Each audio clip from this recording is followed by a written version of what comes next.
Bang. Yeah, bang. Needs knives. I'm Jared, and we are live on the members live sharpening. How's everybody doing? Lauren, I appreciate what you said. I was reading it before we went live. Thank you so much. It does mean a lot, and I really hope that this year is it's gonna go really well. I know it's gonna. I have a lot of little plans that I plan to set in stone and execute, and just, you know, kind of like a new format that I think will benefit the channel massively. So we'll see how it goes.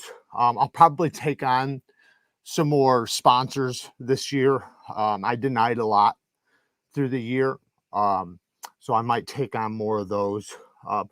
But you know, people, the way they talk about them, they make it seem like you make like so much money off them, and that's not true. You don't make a lot of money off of them. You know, it's just based off of, you know, like it doesn't matter. We're gonna sharpen up some and you could make a lot of money off it, but you have to be doing it constantly, and you have to have really good deals, you know, and prove that your audience is gonna buy their products and stuff. But anyways, so I have a few different things we're going to sharpen. I'm actually going to talk about this. I'm probably not going to do a full sharpening on this right now. It really doesn't need it, but we might tune it up just a little bit. And I'm going to show you guys how, because the same way I'll tune it up is the same way I'm going to sharpen it for the most part, you know, as far as honing goes. But we'll talk about sharpening it. I also have the American Blade Works. We're not going to get to all these. These are just knives that I have that do need a new edge. This thing is dull. I mean, most people would say this is a sharp knife, but to me, it's just dull. This one's very dull. This one, I think anybody would say is about done. This is the Arcus. I freaking love this thing. If we need to move the light, I can. Now, I might play around in this live with my phone camera and record a short while we're doing this. So, which I don't think you guys will mind. So a little behind the scenes. All I'm going to do is I'm just going to record little clips and then piece them together later for like a 60-second short. Normally, so my plan is I want to make full-length videos where I can make shorts out of the full-length videos or separate from them and tie the full-length videos to the shorts, which is kind of the way it's set up for you to do it. I also have the NEEVES. So not sure which one we should sharpen. Right off the bat, we're going to start off with this. I'm going to sharpen up this. These go really fast. So it is a giant mouse chef knife. I could use any stone with this. I got my diamonds out, so that's what we're going to use. But it's a very, very simple steel. You know, there's nothing to it. It's really not that dull, but it could use a little tune-up. So I really don't need to reprofile as far as like, you know, using a very coarse stone. I'm just going to start off with probably a 600. Let me just feel it really quick. Yeah, I'll just start with a 600 because it's so thin behind the edge. And I'll drop the camera down here in 1 second. Let some people get in here. But what's today's date? The 7th. In about 7 or 8 days, there's something very cool dropping. USA made. I can't say what, but say, oh, check this out. Damn it, I bought one of these. I am going to do some thorough testing on this. And you guys, some of you guys are gonna laugh, and some of you guys are gonna be like, oh, I want to see what the results are like. That Sharpen's best tool you guys see all over Instagram, or I mean YouTube shorts. It's that little the little carbide thing, and dude takes knives usually that are already sharp, and then he scratches them, and they're usually duller than when he started. Sometimes he takes knives that are sharp and it didn't do anything, and the reason why is because he's not hitting the apex. And it's just, I've seen all these videos of him using this and like even taking some knives that might not have been like super sharp and possibly made them a little bit sharper, possibly. But we'll see. You know, I'm gonna do some honest, real testing. I'm gonna use the microscope we got over there. I'm gonna do some thorough testing. I'm gonna try to go into it Even though, you know, I kind of already had my feelings on this, you guys already know that, but I am going to go into it, you know, not thinking that, and really see what the results are and just show what it does. So if it does good, then it does good. And then, you know, we'll prove that. And then I will take back anything I've ever said. I wouldn't bet money on that though. That looks like it would make a great ferro rod scraper. Yeah, I bet it would. You know what? And look at it. It actually would. Check this out when you get up close. Look at it. It's like square. It's like and then I drop it. It's literally square, so it's got a flat surface on the front. It's got a flat surface and then edges. So I understand how he uses it and everything, but I'm not going to do it right now, but I'm going to test it. I'll be testing it. Oh my God, this thing's sharper. No, I'm not. I hate to crack jokes right now because I am going to do an honest video on it and, you know, see how it goes. But I understand the concept of sharpening so much that I understand what you're trying to do. So I understand certain things, what they're going to do. And I've done so many different things that I kind of have an understanding of, if you do this, this is going to happen. Mad Monkey says, I feel like something you dropped twice in 2 minutes isn't going to be great to sharpen a blade with. That's very true. It's slick. It is slippery. You can just see it. I mean, there's no traction on it. It's just like a piece of hollow plastic. But on this end, there is something. I mean, I don't even know what this is. What is that? A cleaner or something? Oh, shit. I don't know what it is. I'll read it before I mess with it. I think it's a cleaner or something. It has like oil. It's like oil or something. I don't know what it is. This O-ring fell all the way down, but they're only a few bucks. So, you know, if it is something that does kind of work, you know, out in the field, or if it's something I can, maybe it didn't. Maybe it's just oil. I don't know. But maybe it's something that might be a good little tool to have out in the field. Maybe it's better than the Work Sharp field sharpener. Bones with the 2 bones says, afternoon, everybody. Click the like button, please. Yes, please, and thank you. He does dip it in his snake oil. Yeah, that's what it is. It's the whole thing is snake oil.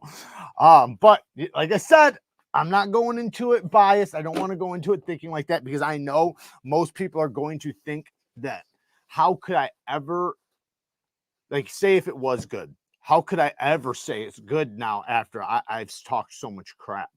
And I don't want people to think that. I want people to honestly watch and know that, like, if it does come back as, you know, really good, I'll say it. I'll show it. I'll show exactly what it does do. So we'll just find out. Whatever it does, it does. All right, so I'm going to lower you guys down. Let's sharpen up this chef knife so we can get to one of these harder steels. The arc is Concept Damascus. I wouldn't mind sharpening that, but we'll see. We'll see. Let's lower you guys down, and I'm going to also, you know what? Actually, I'm going to do something really quick. I'm going to put this in here. So I have this thing right here. This is what I bring to Blade Show. You can like walk around with it like this, you know, but then anytime you can just swing it out and set it down. So, and it works for me right now. I use it a lot for my, for shorts and reels and stuff.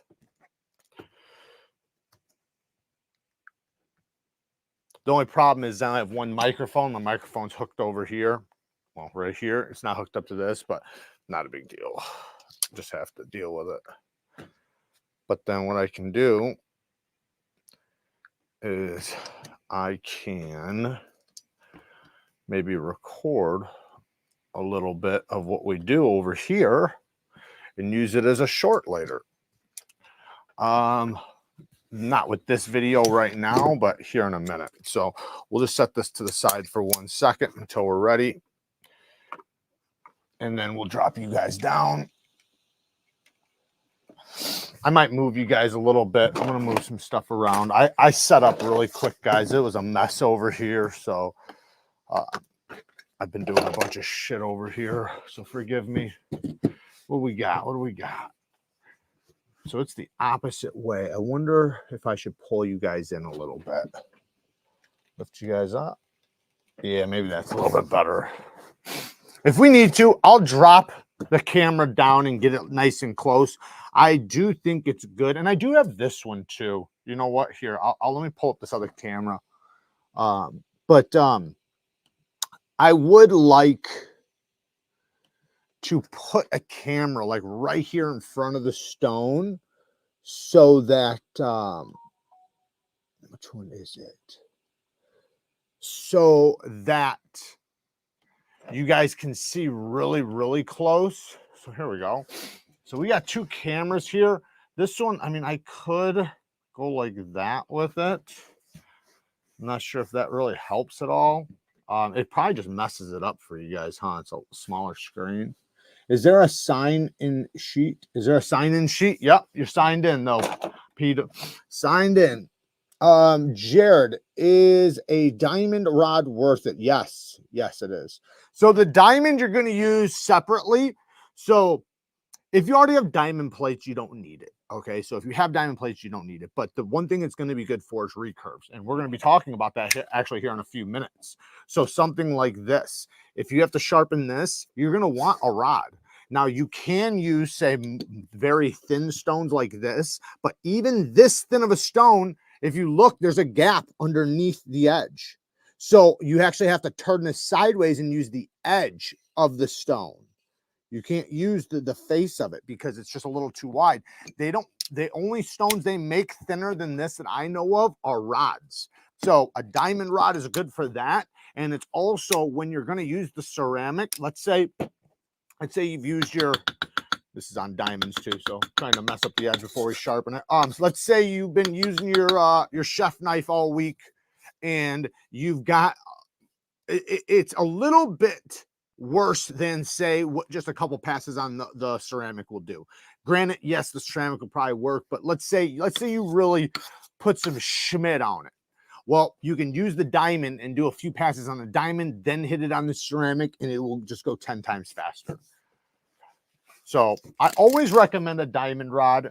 I need to get a new one, but like I said, I use diamond plates for the exact same thing. You know, and if you have that, you can do that. I have my thin diamonds for my recurves, but I do want to get a diamond rod for recurves, just for extra. Seems logical. What's up, brother? He says, on freezing cold day, what's your handle material of choice? Micarta. I think some of our Russian and Alaskan penguin and walrus viewers would want to know. I recommend micarta because it holds heat. So if you've ever noticed, like if you grab even G10, like say if you're outside and your knife set it down and then you pick it back up, it's going to be pretty cold. Now, I'm not saying micarta can't get cold. Of course it can, but when you grab it, it's a lot warmer than aluminum, titanium, G10, and then it also warms up really quick in the hand.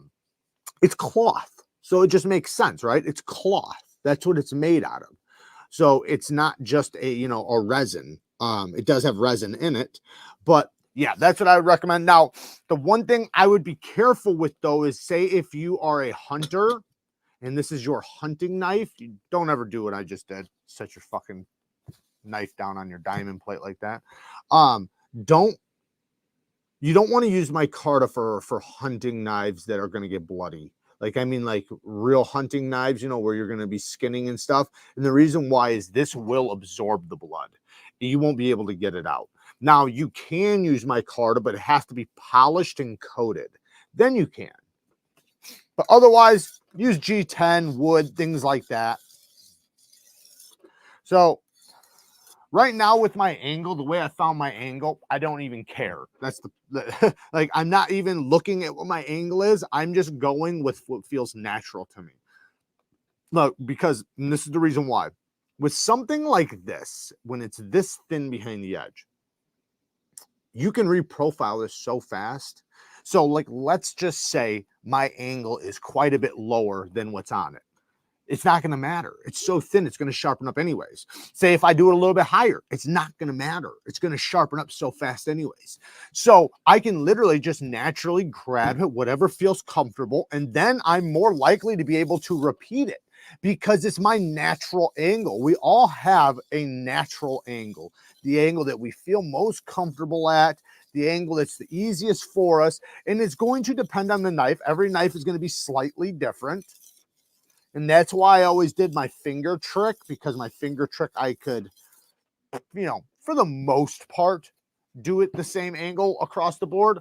Now, obviously, you know, different widths and stuff, it's going to change a little bit, but it would be right around 17 degrees when I use the middle of my thumb for a measurement device.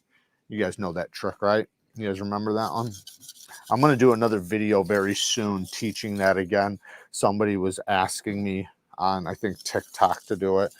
If you guys haven't seen, I'm trying to get him on a live now. Me and him were talking in his comment section, but Alex from Outdoors 55, he recently did a video, and I've done the same video, or not the same, a similar video. So this is something we've both talked about.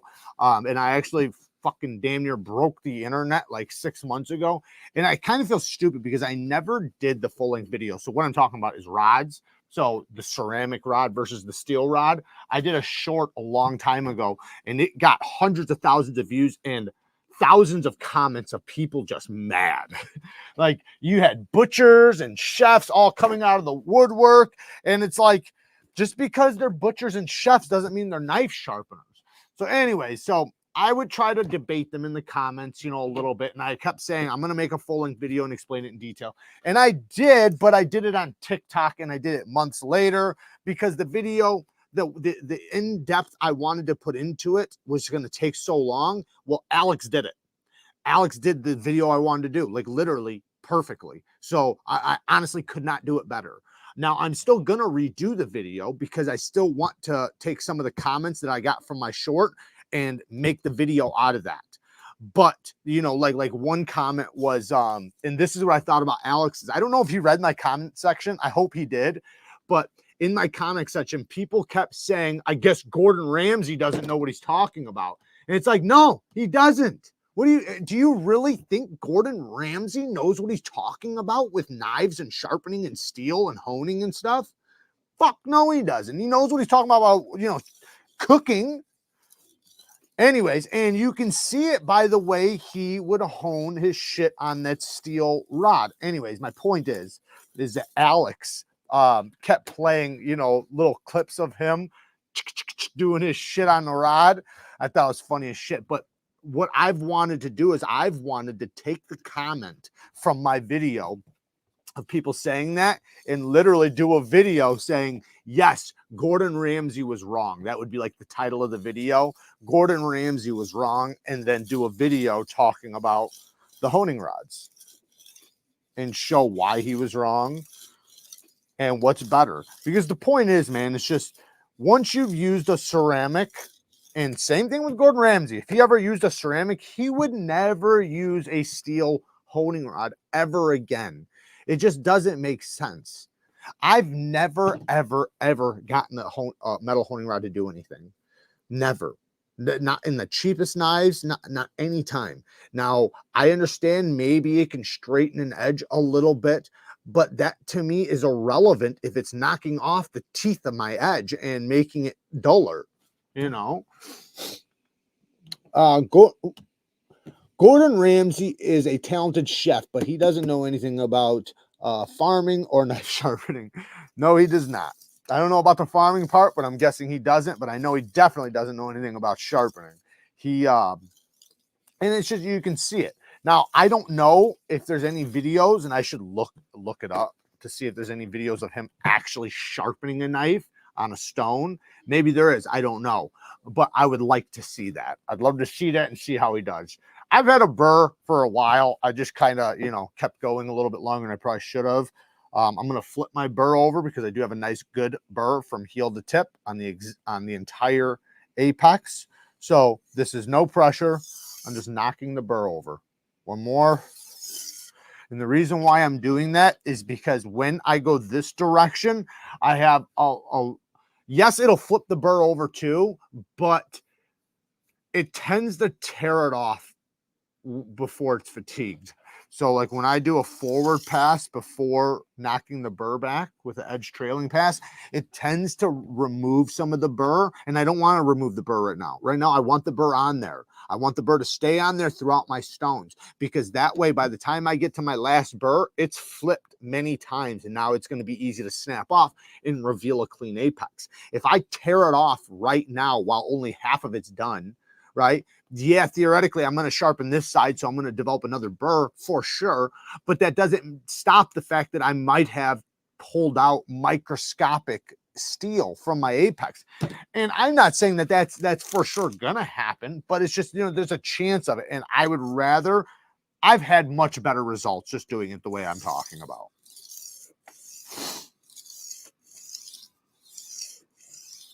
Another cool thing about knives like this that are so thin, one, they're so easy to sharpen.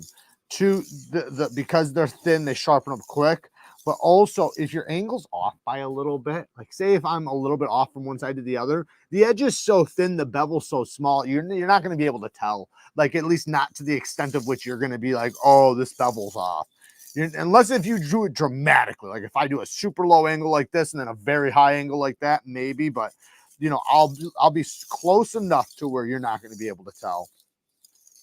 And it's so much easier to go across the stone with a knife like this. Now, when it's longer like this, there are times where you might, especially if it's longer than this one, like this long, you might have to do it in sections where you do the heel, you do the middle, and then you do the tip, and then you blend it, right? So here, I'll show an example of that. So like that would be like this, where I'm working the heel, now I go to the middle, now I go to the tip, and then I blend it. I do it again. Now, there are times you're going to have to do that, but if you can do it in a single pass, good. Do it like that. If you can just do it in one pass like I am right here, you don't need to do it in sections. You can if there's a section you want to work on really quick, like the heel right there, but you're going to have to blend it in anyways, and that is a better pass than doing it in sections. Oh, that looks nice. That looks very nice. Oh, yeah, we got a nice burr. All the way up to the tippity tip. We're gonna get to a harder steel here in 1 second. Is the table shaking? Nah, yeah, it's just a plastic what do you call it? A folding chair. It's just a plastic folding chair, nothing too special. So this is a very simple steel. So, and you know, with simple steels like this, because I know the HRC isn't super high or anything, and I'm not saying it's bad. It's a good steel. I mean, it's good. Like, it's a really good chef knife. I love this thing, but it's not gonna be like you know, a custom heat treat where it's super hard HRC. So I'm not gonna want to bring it up to a polish or anything. This is about a 1200 grit, which is the F400. The F400 is about 1200 grit. So I'm going to finish on this stone and see how it does, and then probably deburr either on the next, or I'll just deburr on this one. It's probably better if I just deburr on this one. Flip my burr now, and look at that, my burr is completely over to the other side now, which is exactly what I want.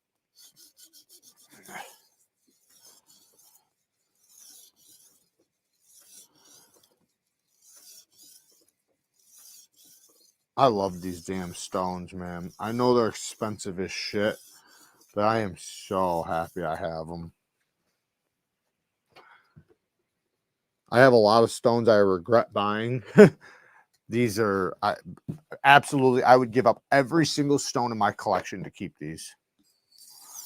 100%.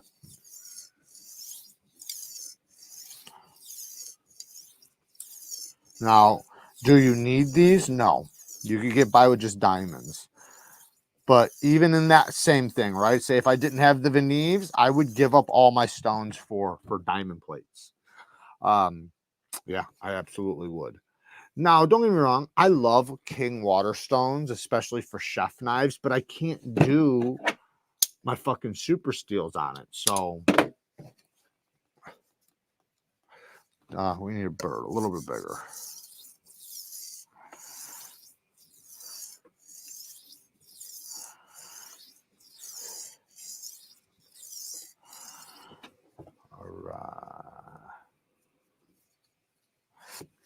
All right, let's strip this burr off.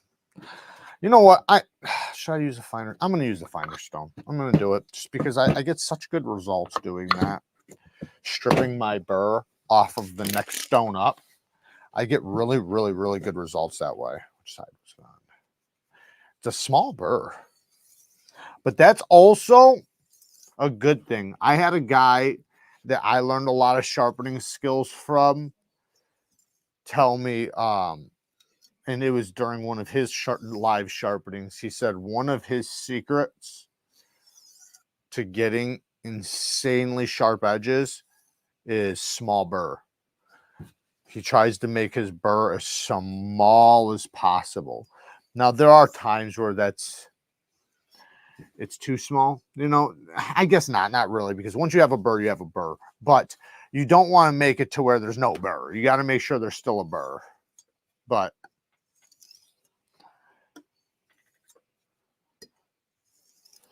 no pressure, just fatiguing and knocking that burr completely off. There we go. There we go. Ooh, shit. When you get knives this thin, man, fresh off the stone, my goodness, are they sharp. I had somebody in my comment section the other day. I did a video where I was whittling a hair with Rex 45. And somebody left a comment basically like, if I ever need to, you know, only cut whatever, you know, or no, he said, basically he was saying that, you know, knives don't need to be that sharp, right? Like, you know, for regular cutting tasks, your knives don't need to be that sharp. And I'll grant them that's true for the most part. However, if it is that sharp, it's only going to cut more efficiently. It's only going to cut better. My edge retention is only going to last longer. So why wouldn't I want it as sharp as I possibly can get it? As long as I'm not, you know, as long as my angle is good and holds up to what I'm doing, why wouldn't I want it as absolute sharp as I could get it? Yeah, it's pretty fine. Next time I'll probably stop at 600 grit just to give it a little bit more tooth. But this is, you guys will see, this thing is very, very sharp. Let's waste some paper towels. You guys love this part. I get so many comments on my paper towels. Woo! Woo! You guys gotta see that shit. You guys gotta see that ass cut. Back. I'm going to answer the comments here in one section. We're going to use the paper towels. Calm down, guys. Calm down.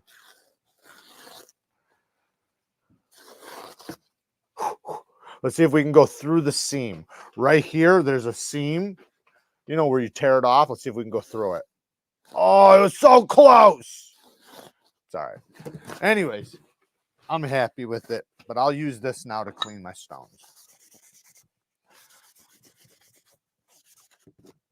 And then, I don't know why I'm cleaning them though, because we're about to sharpen some more shit up.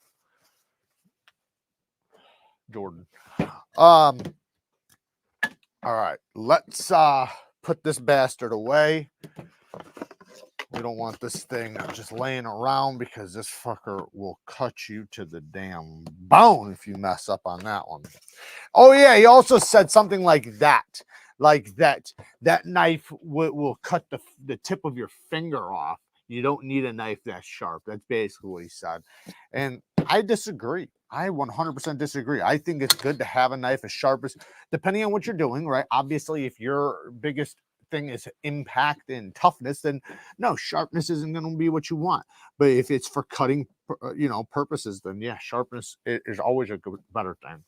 Let me read the comments and then we'll get to, what do you guys want to sharpen? I want to hear whoever names it first. We'll tune up the Huntsman, do the Nefarious, American Blade Works, or Concepts Damascus. Hey Dennis, thank you, brother. I appreciate it, man. Thank you so much for the donation. My cut test paper, Jared's cut test, paper towels, wet paper, air. Well, the reason why, so paper is a good test. It is, and it works. But with paper, you have to listen because there's a lot more factors with paper. Like with paper, it's not just about cutting the paper because a dull knife can cut paper. It's about how it cuts the paper, how cleanly it cuts the paper, how straight the cut is, whether or not you can do an S cut, all those things, right? Because you can have a semi-dull knife, if not a dull knife, and it'll still cut paper as long as there's an apex.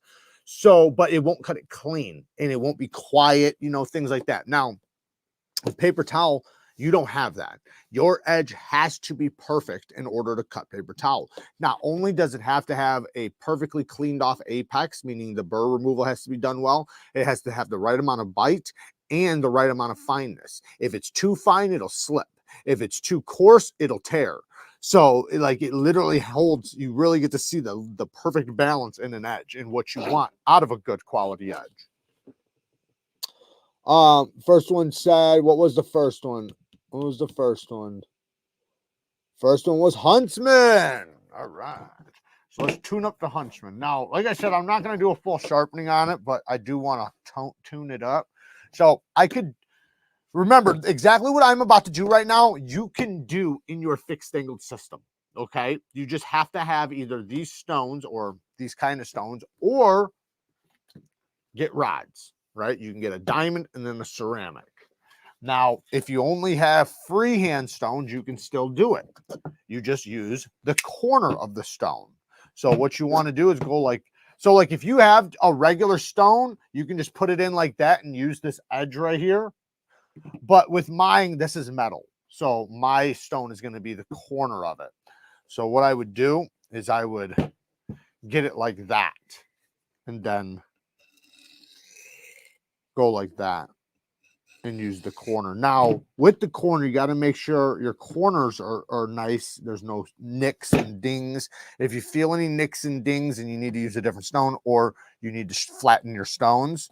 Now with me, I am going to use these slim stones. Now I can do this in hand or in the thing. I'll do it in hand so I can show you guys. It'll probably be easier for you guys to see. Let me put a paper towel down really quick though, so I can spray these. Okay, normally I would start off with the 800/1200, which is 3500 grit and 5000 grit, but I'm going to start off with a coarser one. I'm gonna hit it on a 600 really quick and then go right to the 12. I'm not gonna like sharpen on the 6. I'm just gonna give it a couple passes.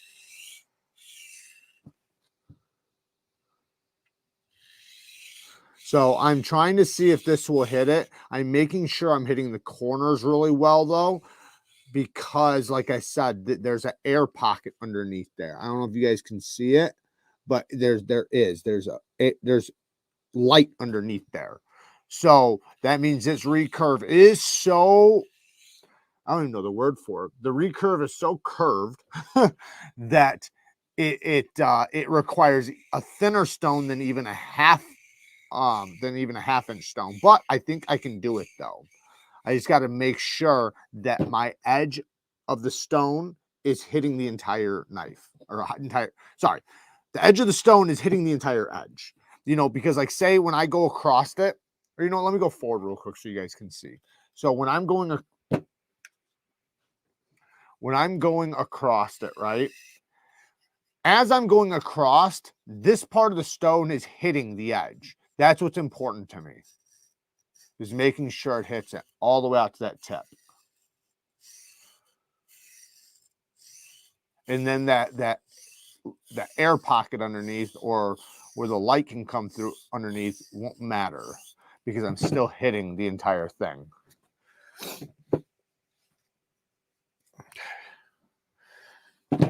Move over to, and oh yeah, here, and then the tip or the nose of it, you got to find that angle, and you do have to follow that belly. So you can do it two different ways. You can go like this, okay, and what I'm doing there is, so right now I'm low, So as I go across the stone, I'm going to dip my wrist. So you can do it like that. Or my favorite way is just lock yourself. And as you go across the stone, lift your elbow and drop your elbow. Lift your elbow, drop your elbow. That's my favorite way because it just, you wind up being a lot more consistent. All right. Let's get this other side really quick.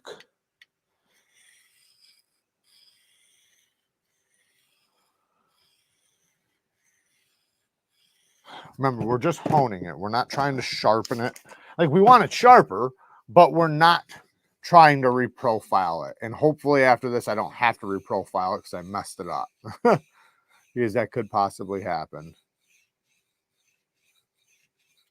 A little bit more. You guys will see it better here in 1 second when I turn it towards you right here.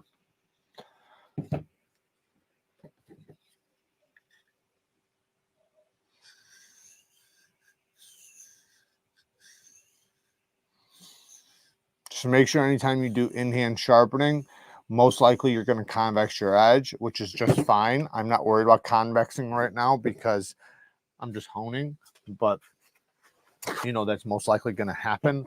Another thing is, you know, make sure you don't apply a lot of pressure, because what you don't want to do is slip off of the stone and across your fingers. Yeah. We're almost done with this one. We're going to go to the next one. You guys see that? One of these days I should do a double-edged dagger. I think that's one thing we have not done on a members live, is how to marry the tip of a double-edged dagger.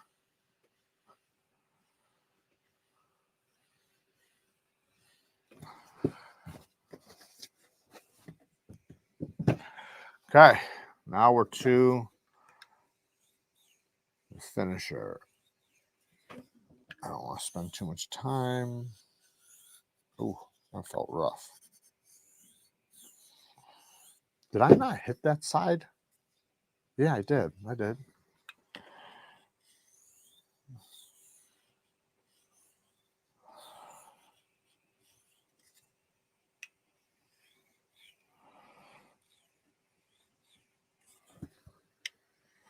Oh, shoot, this way.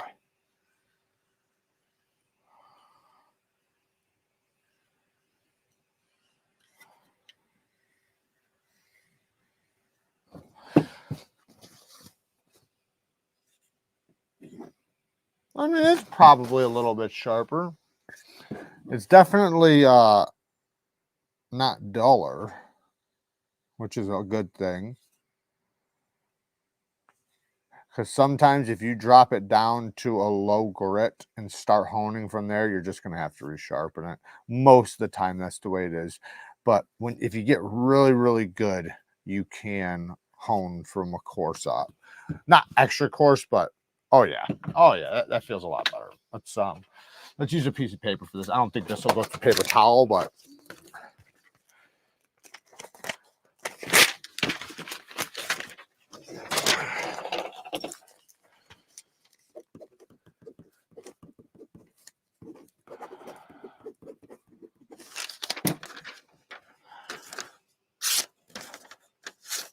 that's my fault. Check this nose. Yeah, not too bad. Let's see if we can transfer it from. Take this off. Let's see if we can transfer it from this edge to this edge. Oh yeah.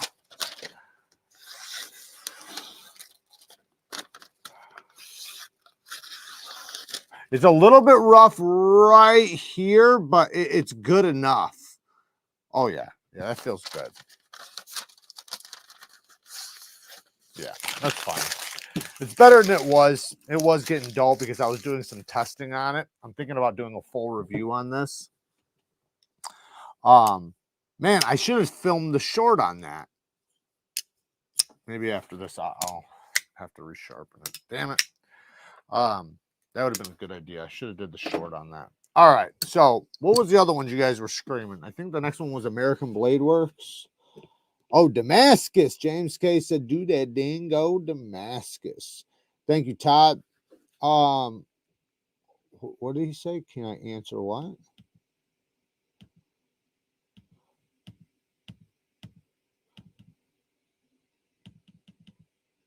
I don't know. To touch up an EDC or bring out better than factory edges on a precision professional, which plates would you use? Well, do you only have, you're saying you only have the stones that they provide? If you only have the stones that they provide, the ceramic is basically the only one you can use. Otherwise, you'd want to use the finest grit. What is the finest grit on that? I think it goes 600 grit or something for the precision, right? You said, or no, the precision. So that's the problem. You're limited with the stone. So you don't really have a honing stone except for the ceramic. The ceramic would be a honing stone.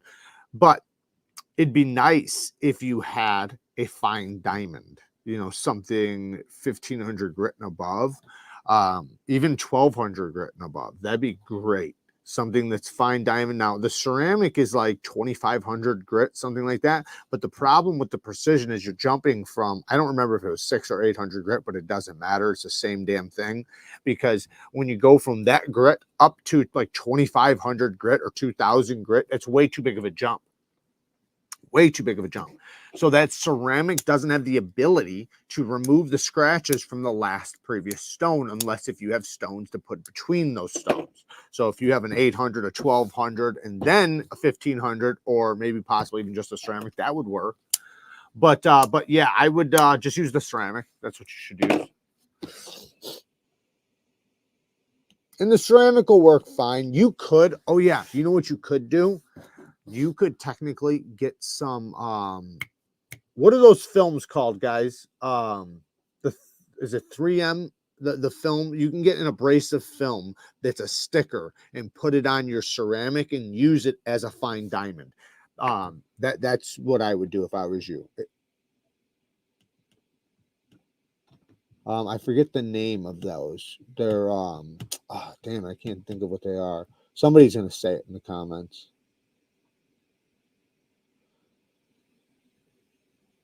Doesn't like non-members.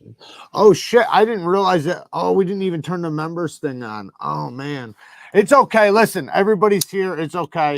I thought it was just members in here for some reason. I thought I turned it on, but I guess I'm an idiot. So everybody's watching today. Everybody's watching. That's all right. We'll I'll have to make it up to you guys. It's true. It's a little late now, so let's do the Damascus. I want to do the Damascus. And if you guys have any questions, if you're not a member, it's okay. Leave your questions. I'm happy to answer them. And maybe later on you can become a member. So shout out to all the new members too. I do appreciate you guys being here. Sorry I didn't see that to the members that are here. Normally I catch that. I thought I turned it on, but I guess I forgot or I didn't save it. Okay, so this is very similar to a Warncliffe, but it is a sheep's foot. So being a sheep's foot, and you know, it's kind of like a Warncliffe, but because it has a straight edge. Hey, thank you, man. I appreciate you becoming a member. Shout out to you. My lighting, man, is not really good right now, right here.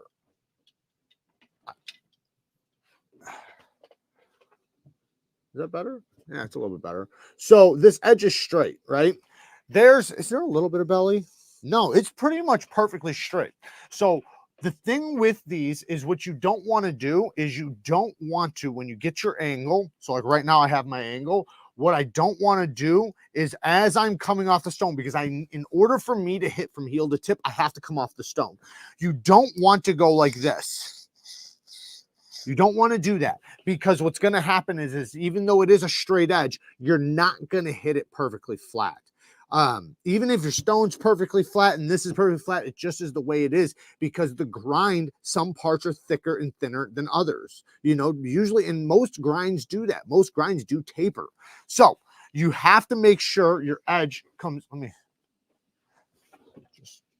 You have to make sure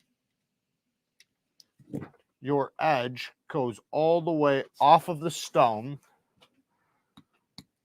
like this, all the way off. See how my heel is off? It's coming off all the way out to the tippity tip right there. And then I stop. Now, what you don't want to do is when you're coming off the stone, you don't want to drop. You don't want to drop or raise at all. You need to do, to the best of your ability, hold this level.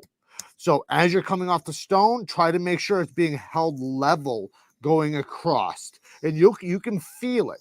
Make sure you feel the edge hitting the stone and make sure you're not dropping or raising. Now, at the same breath, you don't want to also teeter this angle because you want to lock this angle. That's why I say lock your wrist and just use your body. Like, and if you look at me right now, I'm just doing a lean, like I'm going like this.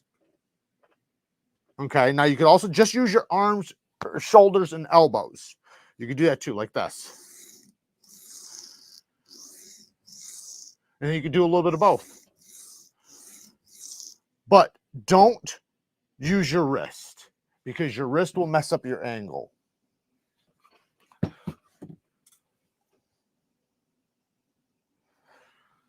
Hooligan, shout out to you, man. Thank you for becoming a member, man. I appreciate you guys. So,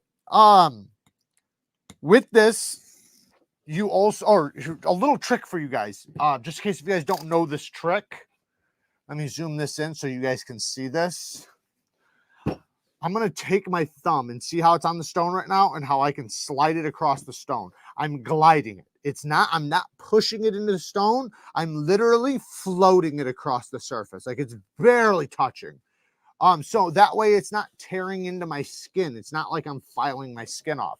But what I do is I pick a specific spot on my finger, like right there. Come on, focus, you fuck.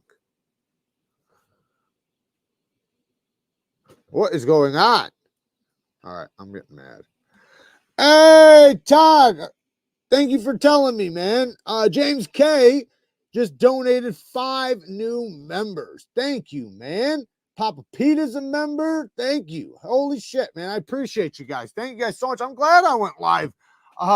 Not just members, man. I appreciate you guys. See the mark in the middle of my thumb?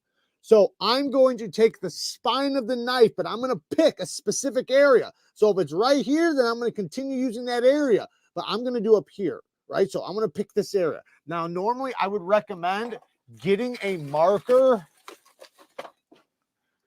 and just marking it wherever that area is. So like right there's mine. And then use that same area. So now, and also you can take this line if you want right here and kiss it to your other finger like this, like that. And then look at where it marked and mark it again. Okay. Now what you can do with that, and let me just take off this other screen so you guys can see this side. You know what? Maybe I should be using a fine or like a lighter stone so you guys can really see just while I'm explaining this.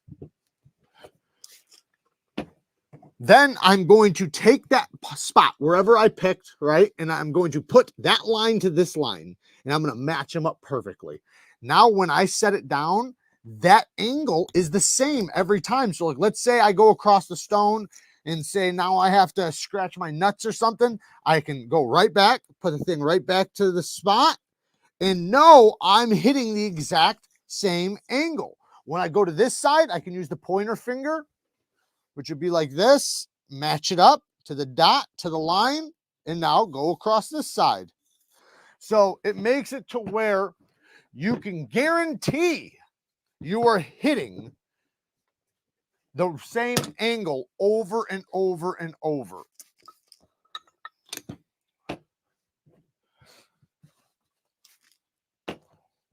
So, and then also another thing, while you're doing that, right, you're going to float this, you're going to float your thumb across the surface, right? No pressure, just float. Use your body and your elbow, or your body and your shoulders and your elbow. And now you can just lock in. And literally, I'm locked in. Look at this. My body is literally, I'm like a board right now. I'm locked. Okay, I'm going to grab my thumb, line it up, match it up, set it there. Now I'm locking my body, right? And I'm just going to lean. And if I use my elbows and my shoulder, that's fine, but my wrist is locked. My wrist and this whole section right here, I'm not moving at all. That way, as I'm going across the stone, I can guarantee I'm not dropping my angle, because that is one of the biggest mistakes people make when sharpening, is they drop or raise their angle. It's very difficult not to when you're learning. It's just the way it is. So as you're coming across the stone, it's very easy to allow your blade to drop the angle. And what I mean is, like, as it's coming across, dropping your angle, or you're coming across and you start raising your angle. I did it dramatically so you guys can understand what I mean. But now when I have it like this, where I'm locked and I'm just using my elbows and my shoulder and my body instead of my wrist, I can lift up. So I can lift up right now, come back, set it down, and go back across. Lift up because I'm not using my elbow. So no matter what, I can go like this and go right back. Same angle. I'm not going to lose that angle because it's locked. And you can go back and forth, but sometimes it depends, because even with me, right? Even with me, there's times where I have better success going back and forth, and sometimes I have better success going forward. Just depends on the blade shape, the grind, the thickness, so many factors, right? How you feel. Oh yeah, we're looking good. That bevel looks nice and flat too. We got a burr from heel to tip. I'm gonna just do a couple more passes just to clean it up.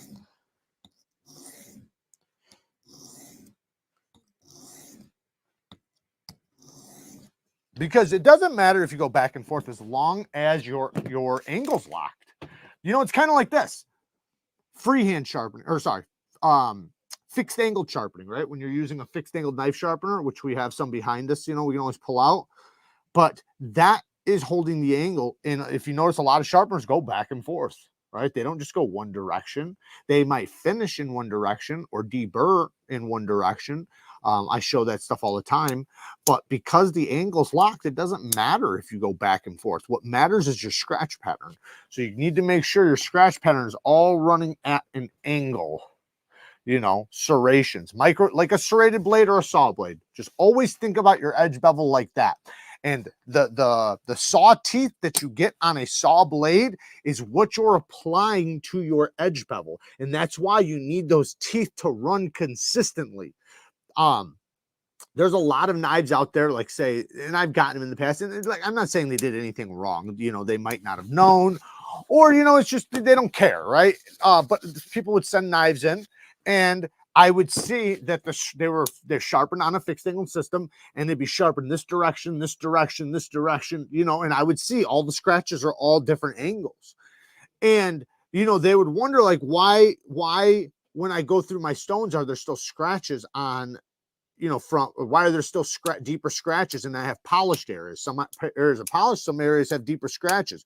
One, it's because your scratch pattern is not consistent. But number two is you're jumping through the stones too fast. You need to spend more time on the low grit stones, or you're jumping too far ahead. Like you're jumping from like a 300 grit to 1,000 grit rather than a 300 to 600, then to 1,000. Okay, so now we're going to flip the burr over. So no pressure with this. I literally no pressure. I have my burr, it's on this side. So now all I want to do is I just want to let it hit the stone, right? It might take a couple passes, that's fine. And it's not that big of a deal if my angle's not perfect here, as long as I'm not holding it too low. You can maybe go up a little bit higher, because all you're doing is trying to catch the burr on the stone and flip it over. You're not changing the scratch pattern, or you're not trying to. But that's why you don't want any pressure, because if you put pressure, then you have the chance of changing your scratch pattern that's on your bevel.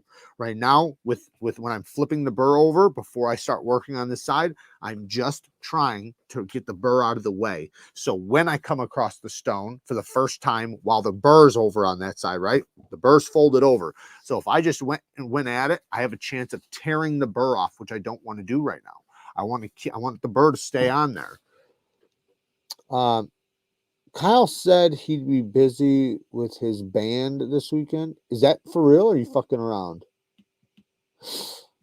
the Kyle Coonley band. Jared, you are hands down the best knife content creator. The time you take with your members is like we are having full-on private combos with you.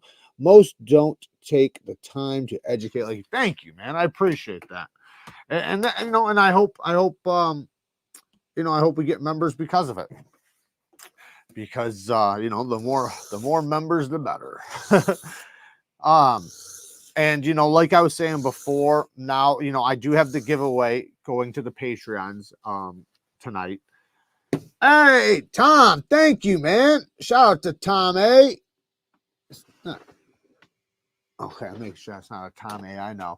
Thank you, man. I appreciate the 10 bones. Thanks for all the content, Jared. Great community. This is the best community. Not even a great. This is the best. James K. Another 5 members. Holy cow, man. Thank you so much. Is that again, or is that, I don't know. But thank you so much, man. I don't know why I didn't see the last one and now I'm seeing it, unless if it's just now popping up. What's going on, Brian? So now I'm coming to this side, right? So now I've already knocked my burr over. So now I want to come across stone. Now I can do my finger trick, right? I could do it. I'm not going to do it because it'll be hard for you guys to see. So I'm just going to keep my fingers in the front. Now, when you do keep your fingers in the front like this, when your fingers are in the front, you're using them as an angle finder. So I'm using the Yellowstone so you guys can see a little easier. I'm taking my fingers and I'm just touching the blade like this, right? So let me move this thing off. So while I'm touching it, total of 15 members. Holy cow, James, man, thank you so much. Shout out to, man, dude, James, thank you so much. You just donated 15 new members, man. That is so awesome. Thank you, man. That means a lot. That's a lot of money, and I greatly appreciate that. When I'm touching it, right, I have my angle set with my wrist, right? So my angle's locked, you know, or right around locked. And if I need to, I can take my finger, right, and first find it, right, and go like that. So now I'm going to lock my wrist wherever my finger is, and now I'm moving my finger, I move it to the front. But now I'm doing a touch. And so I can feel the stone with the pads of my finger and the blade with the tip. So now as I'm coming across the stone, if for some reason I started lifting my edge or dropping my edge, I would feel it with the tips of my fingers. So this is going to help me kind of, you know, slide the blade across, and I'm going to let it run from heel to tip. It's just going to slide like that. And it makes it to where you can control your angle. When I'm doing that, I'm not putting pressure. So a lot of people mistaken and think I'm putting pressure with these fingers, and that's what I'm doing with them. No pressure. If you do that, what will happen is your edge bevel will come out like this. It'll come out like a wave. Literally, your entire edge bevel will come out like a wave. So because everywhere you pushed harder is going to have a little bit of a lower angle than the places you didn't. So no pressure. Just let it rest on there and just glide across. And right now, if you guys watch the other one, you guys will see my body. I'm locked, got my wrist locked, and now I'm basically just rocking back and forth, right? And if I need to, I could bring my elbows in, bring my elbows out, bring my elbows in, bring my elbows out. But remember, don't allow this, as you're coming off the stone, don't allow it to drop and don't allow it to go up. That's a completely different angle. We have this angle, which is our edge angle. Then this angle is us being flat on the stone angle. We don't want to mess that up.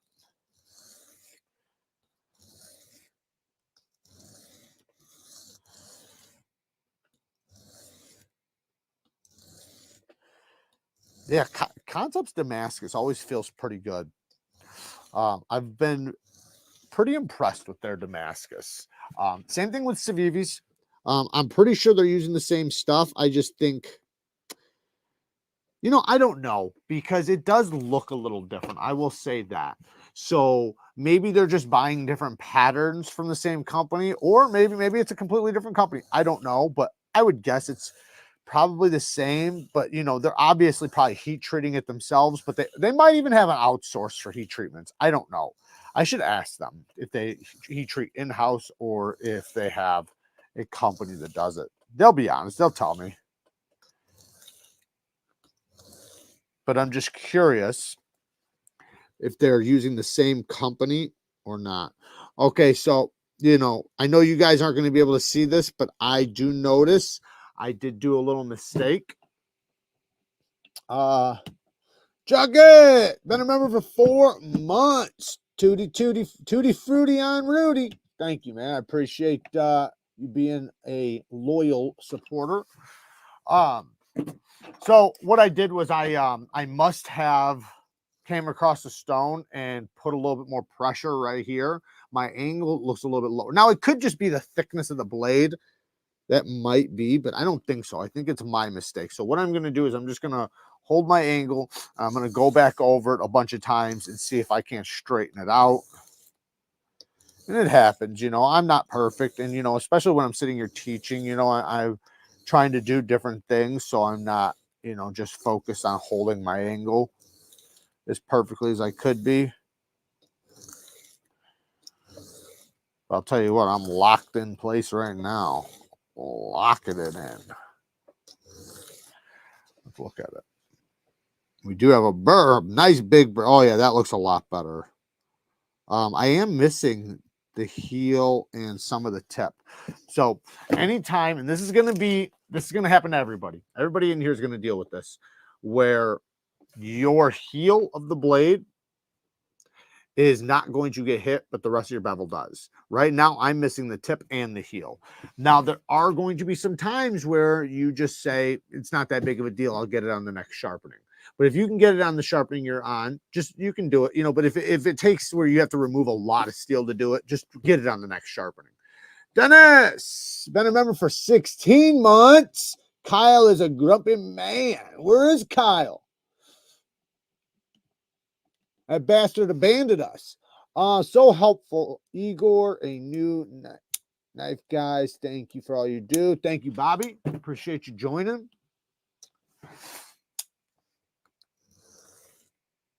And yeah, I guess we decided to share this with everybody today. Normally this is a members. I don't even know how many people are in here. Normally I have my camera or my phone going over here so I can see, but I planned on doing some shorts with you guys, but looks like we're not going to do that. Well, maybe we will towards the end, but you guys can watch me do a short. And then when you guys watch it, you'll be like, I watched him make that. Everything but the editing part, which is the most longest, grueling part. Sometimes it's not bad. All right. Yeah, the heel's still not getting hit. I'm going to try to work on the heel separately. So I don't recommend doing this if it's going to take a lot of steel. But if you can do it with a little bit of steel, so like I'm going to use the corner of my stone. Let me take this off so you guys can see this. So right now, my issue is I'm not hitting right here, right? So what I'm going to do is I'm going to take the corner of my stone right here, and I'm going to put my angle on there.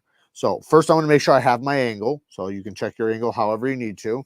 I'm going to come across, and I'm going to go right to that corner. So now I know I'm hitting my angle that's on the rest of the bevel.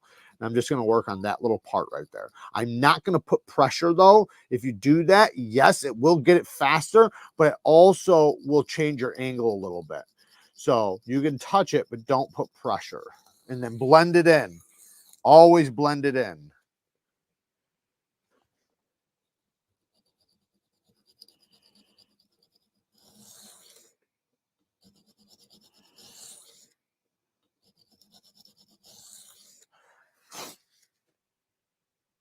Yeah, it's getting it. We're getting it better. Charlie's been a member for 2 months. Shout out to you. Most definitely. Thanks. You forgot to go. Yeah, I did. So it's all right. It's all right. We'll just have to get it next time. I fumbled the bag on that one.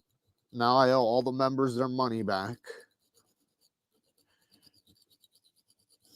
Maybe we'll do something special for the members here in a couple days. Maybe we'll do a fucking giveaway or something. Make it up to them. Do a badass giveaway too. Something really dope.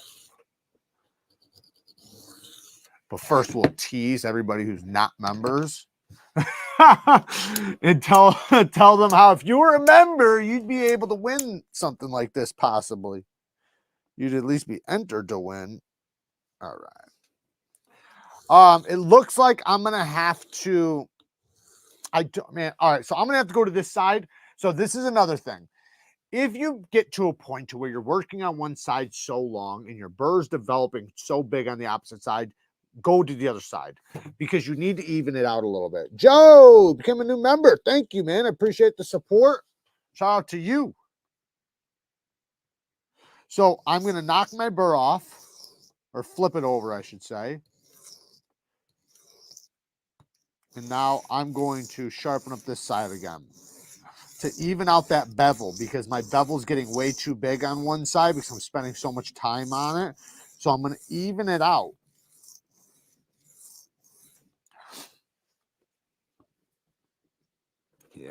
Yeah, my bevel's quite a bit bigger on this side, so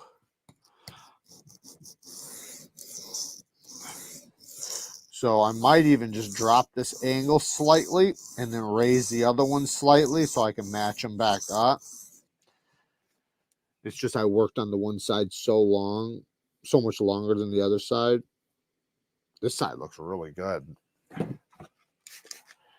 But, you know, it's just all part of the sharpening process, you know. Sometimes you have to adjust and, you know, act accordingly.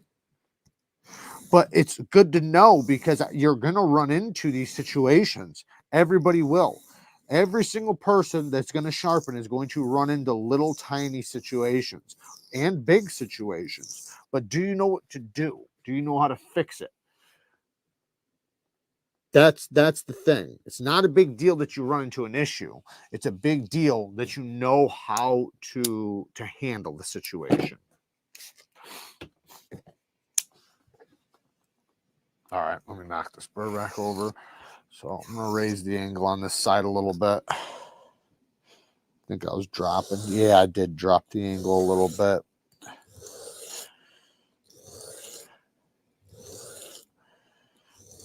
I'm just setting my bevel now. I'll get my finger out of the way, guys. Sorry. You know what? Actually, here, I can go on this side. Maybe I can see better. I can't turn the one camera off, otherwise the microphone won't work. I don't think.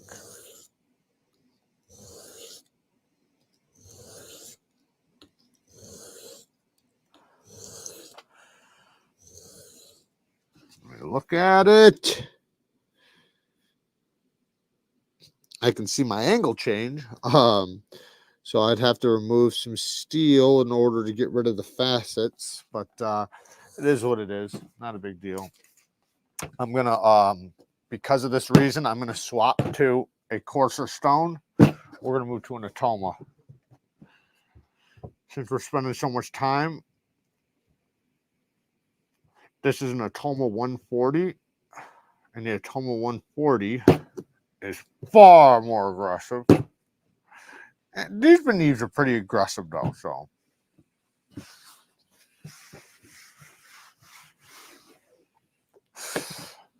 Right, now I can let my fingers dry a little bit. I don't like my fingers getting soggy when I'm sharpening. I can't stand that. And it doesn't feel good going across the stone. Especially if you drag your finger across.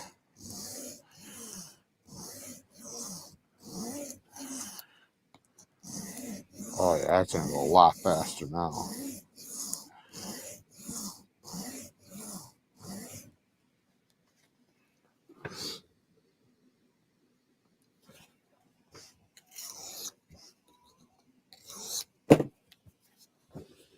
I had no idea the F scratches going on an angle made a difference. Yes, I've seen vertical and horizontal, even a cross pattern, but the angle makes most sense. So the angle is the best because you cut like this.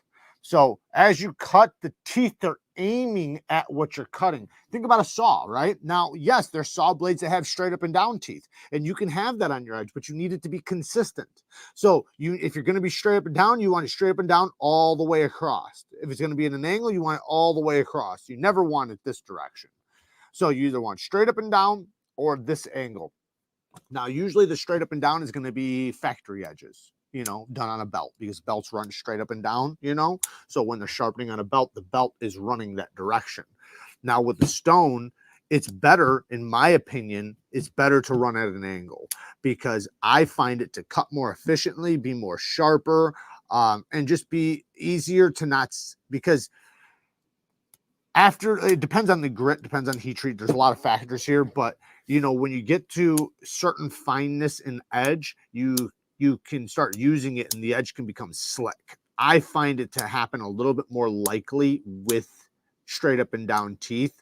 Now that could be just the steel, it could be the heat treat, it could be a lot of factors. So, you know, I can't say that without with a shadow of a doubt, but running at just being consistent is the most important part. Just make sure it's consistent. It's the same on both sides, or same on both sides from heel to tip, running the same direction. If you do change directions, just blend it back in with the right direction, because there's going to be times where you might, you know, work on one spot, you know, at a different angle. Nothing wrong with that. Just make sure you blend it in afterwards with the angle that you need.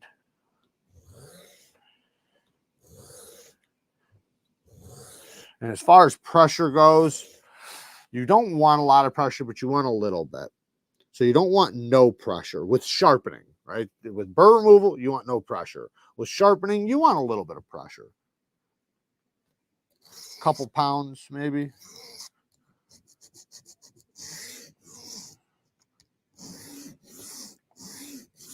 Trying to even up this bevel. That's why it's taking me so long, guys. It's almost done, though. We're about right there. This Atoma made it go so much faster. This would have taken twice as long on just the VNIVE.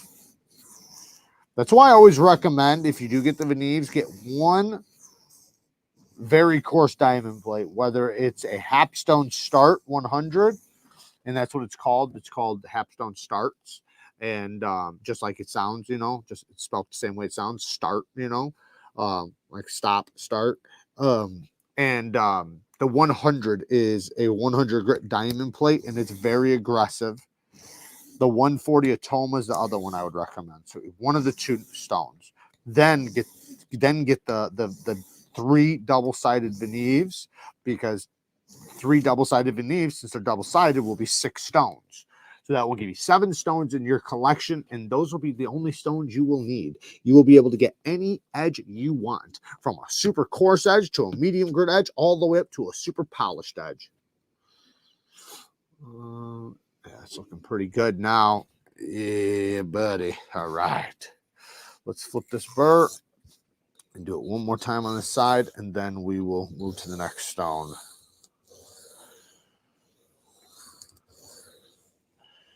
Make sure I'm getting that tip, because I was missing it before. I should be hitting it now, though. Yeah, we got it. All right, let me just...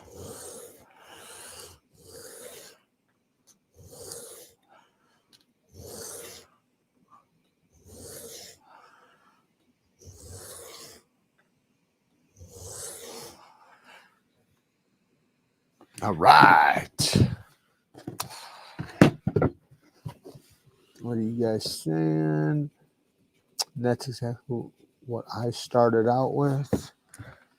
And the strop also maintain the same angle, or go more perpendicular. Sorry. No, dude, ask all the questions you want. That's why I'm here. No, so okay, with stropping, what you want to do is you never want to go higher. So let's just say this is my angle, right? This is my angle. I never want to strop higher. If anything, you can strop a little lower, because nothing will happen, right? It won't hurt anything. Nothing bad will happen. Nothing bad comes from holding too low of an angle. The worst thing that'll happen is you might polish your primary bevel a little bit. But raising your angle only has issues. There's only problems with that. So if you can do the exact same angle, but if you're unsure, it's better to go lower than higher. You can always adjust. So like, let's say if I'm like, man, I can't tell if this is my exact angle, I might just drop it down just a little tiny bit. Remember, a little's a lot. Like me going right here, like, let's say this is my perfect angle. If I'm going to drop down because I'm not sure, I'm going to drop down like that much. You couldn't even tell that I dropped. You know, I'm dropping so little of amount that it's hard to even tell. And then I'm going to go across and I'm going to feel it out and see how it does, and you know, do both sides. And like, let's say it feels sharper and it feels better, then I'm like, good, I hit it. Let's say nothing happens and I'm like, I didn't do anything. Well, then I'm going to go back and I'm just barely going to raise the angle, barely. Like I said, you never want to go higher than the angle that's on the edge bevel. Whatever the edge bevel is, you want to make sure it's as close to that as possible. And if you're going to second guess it, go lower, never higher.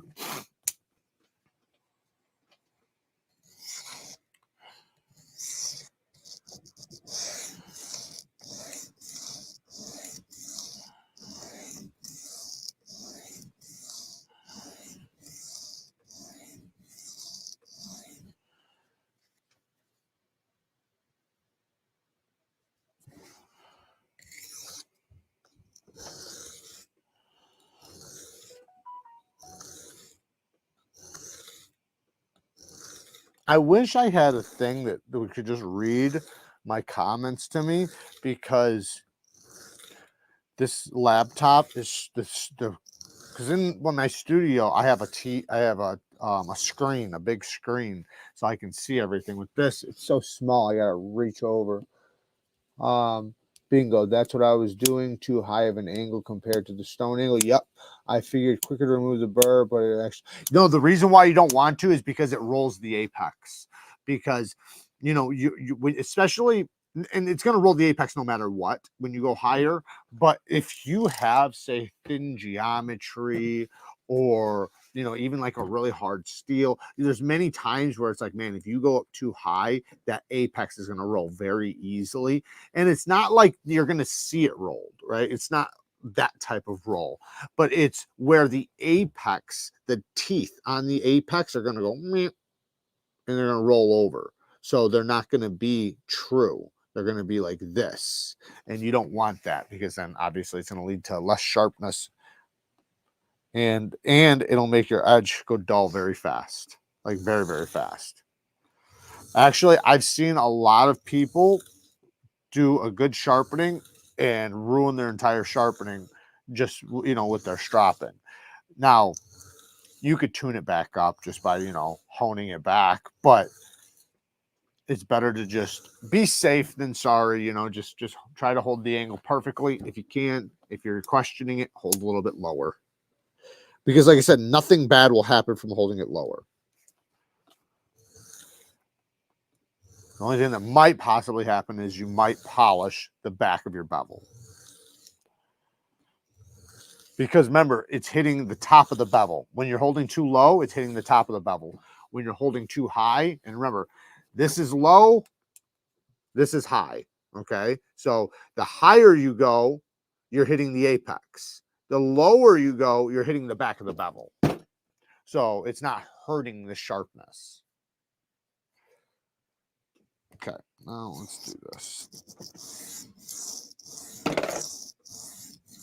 Oh, this table is so shaky. It's just a folding table, that's why. Better than my last table, though. Piece of shit. All right. We're going to be going to probably 600 grit. I normally don't bring their Damascus very high. Not that I wouldn't mind bringing it up high, but I normally don't.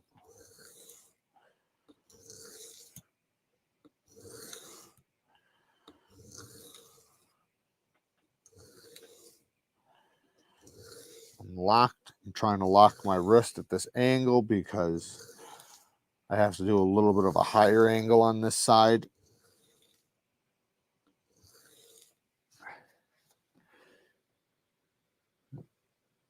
in order to try to even it out. It's still a little bit bigger than I'd like it to be. Normally I like a really low angle, but my other side isn't that low. I think it might be just the grind is a little bit thicker on one side. That happens a lot. It's a very, very, very common. So, like, especially if you're on a fixed angle system and you notice one side of the bevel is bigger than the other, in most cases it's not you, it's the fucking knife. The knife is just, when they ground it, this side's thicker than this side. And anytime you do that, wherever it's thicker, the edge bevel will be bigger. Wherever it's thinner, the edge bevel will be smaller.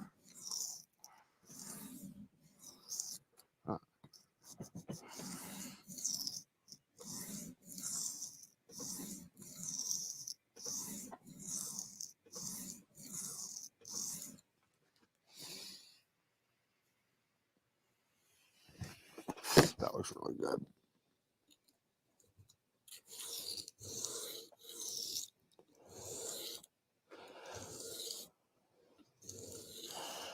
This is such a narrow blade.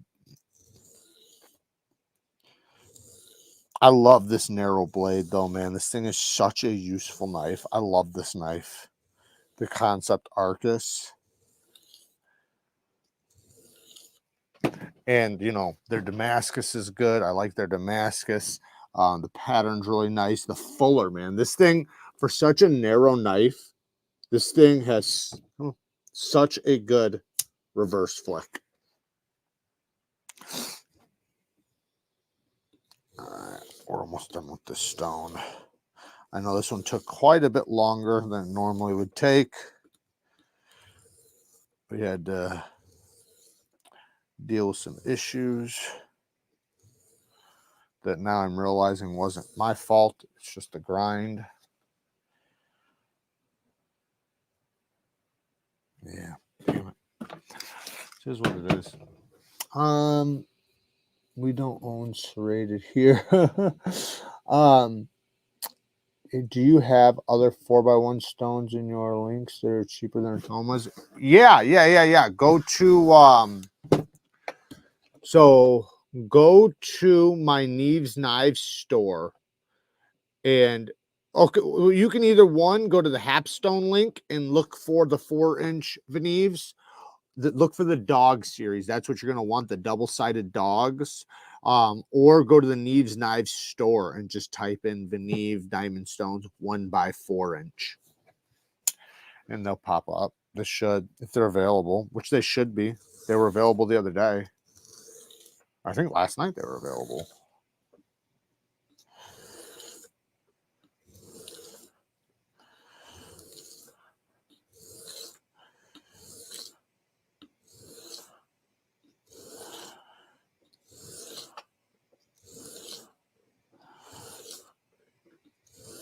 Trying to straighten this sucker out. Yeah, it's not going to happen. I'll have to get it on the next sharpening. But now I know. So, you know, and sometimes that happens where, you know, you don't know that one side's thicker than the other until you start sharpening. And then, you know, in order to fix what you've already done, it's going to take a lot of, you know, not a lot, but it's going to take steel you might not want to remove. And this is a narrow blade. Like if this was a deep hollow ground broad blade, then I wouldn't care. I'd just sit here and remove the steel. But with a narrow blade like this, I want all the steel I got. You know, I want to keep that shit. So, and it's not going to hurt nothing. Maybe the edge retention won't last as long, possibly, but whatever. You know, when it does go dull and it's not honing back anymore and it's not stropping back, I'll resharpen it. This is a 600, so this would be our finishing stone.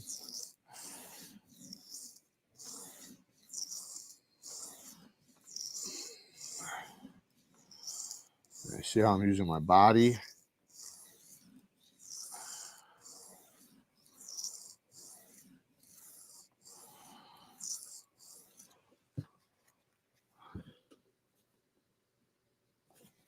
A little bit more.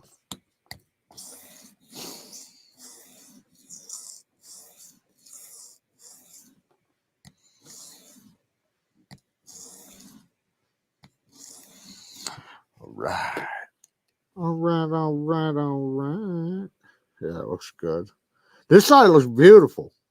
Well, I have a little bit of facets up in the tip. We're going to take care of it though. And what I'm doing is I'm bringing it all the way out because I can see there's some facets in the tip. Facets are where your angle changed a little bit in your scratch pattern. You can see like lines going back and forth in your scratch pattern. So what you do, like in this case at least, it's at the tip. I need to hit the tip better. So what I'm doing is I'm going to come all the way off the stone like this and make sure this hits. And I'm going to like literally slow down right there all the way to the very tippity tip.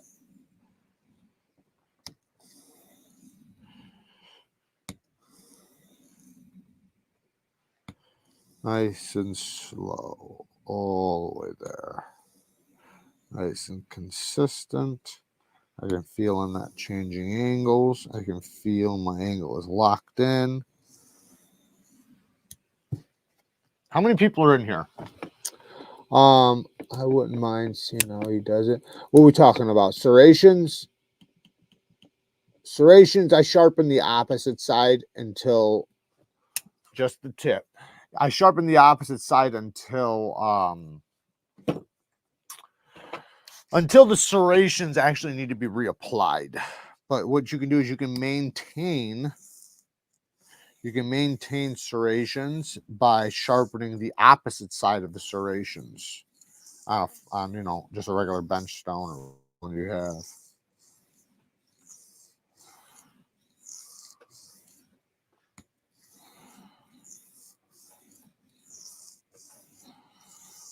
But eventually you're going to have to sharpen the actual serrations. That looks good. All right. Now, I'm not doing any pressure when I do that, when I'm stripping my burr over. I know it looks like because I'm going fast, but I'm not using any pressure. Jared, the diamond rod on your Amazon store doesn't specify the grit. 1200 grit. Found some with 1200 and others at 3000. Does it matter? No, it's not going to matter too much. Usually you want 1200. That's about what you want. But no, it's not a big deal. I would say this. It's not a bad idea to have both. If you have the funds, having a 1200 and a 3000 will be really good because the 3000 will work better for honing and the 1200 will work better for sharpening. So, you know, it's just, they're both a good grit to have. Like me, right? I sharpen, when I hone on a 3500 grit diamond. So that's what I hone on. I'll sometimes go to the 5K. Now, if I really need to hone fast, I'll drop it down to like 1200 and then go to the 3500.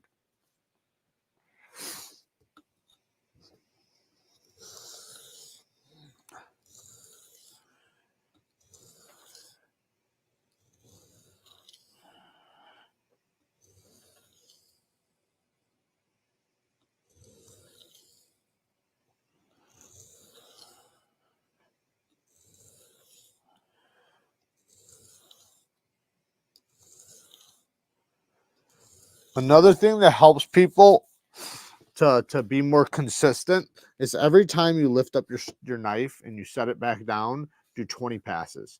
Don't do less. Like say if you do 5 passes, pick it up and look. 5 passes, pick it up and look. You're never going to have a consistent angle. When you set it down, that's an angle, right?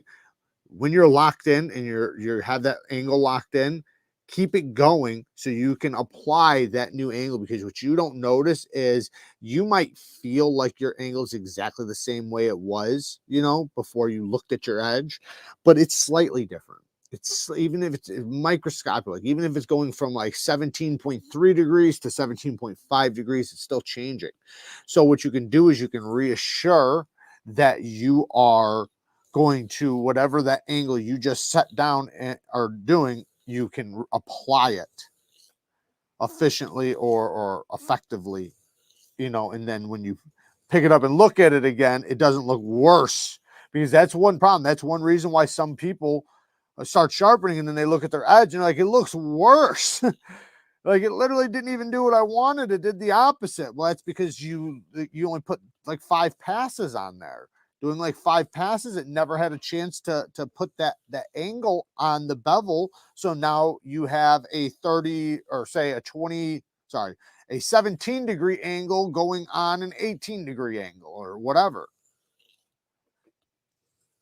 Because it's very easy, like, to change angles. Changing, you almost can't even feel it when you change angles. Yeah. So I can see where I had my lower angle, which was the same angle that's on this side, but I had to cut in a higher angle on this side in order to make it good. It looks good now though, but I can see at the top of the bevel from here to here where it was a little bit thicker, and it widened up. So you basically see 2 different edge angles, which isn't a big deal. Like I said, it'll be just fine. Now I'm going to go to this side. This is a 1200, and I'm going to strip my burr. My burr is actually pretty minimal. I think it popped off and reaccumulated. No pressure. I'm literally now right here. This is a time when it's okay to have a little bit of a higher angle. So like say if you want to do the same angle you sharpened on. However, if you're unsure, again, kind of like the strop, in this case, you do the opposite. Instead of going low, you can go a little bit higher. If you go too low, your burr's not going to come off. So you can go, say just a tiny bit higher, but what you don't want to do is put pressure. No pressure at all. You're literally just letting it float across the stone so that the burr hits the stone and folds over. You're fatiguing the burr. You're just flipping it over and over and over, but you don't want to put pressure. Otherwise, what will happen is the stone will change the scratch pattern. And we're not trying to change the scratch pattern. We're just trying to get rid of that damn burr so that we can have a nice, clean, sharp apex.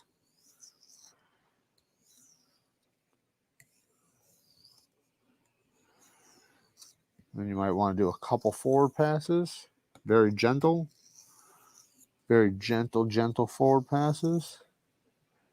And then hit it up on the strap. Now with my strap, what I'm going to do is I'm going to let you guys see me. I'm getting my face right up nice and tight to it. I'm really close to it so I can see my angle. And I can see if I'm holding a little low or a little high. Another thing is if you have a light behind you, you can raise your angle until the edge basically reflects at you. You just have to aim it at the light. Like right now, my light's the opposite way, so I can't do this. But what I can do is I can let the light go this way and then lift it up and wait for the shadow. Because the light will, the edge will stop reflecting the light. You can do it like that. But you have to make sure you do have a light source when you do it like that.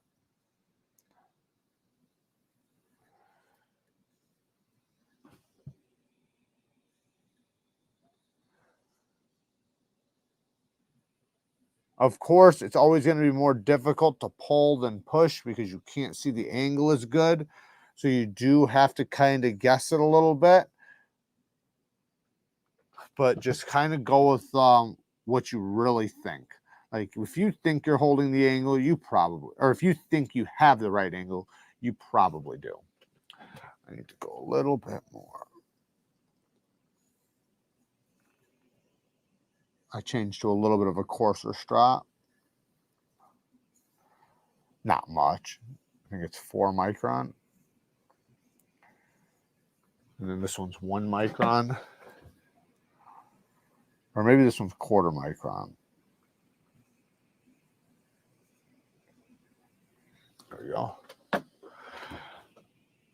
Oh yeah. We got a nice toothy edge, 600 grit edge. We'll test it here in 1 second. Let's first test it on some paper, then we'll test it on some oh yeah.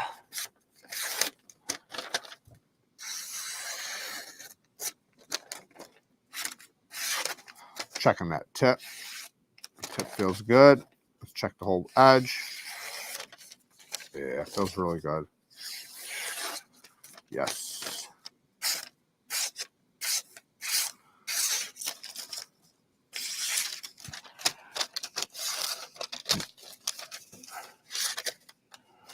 I can feel it will do an S cut just fine.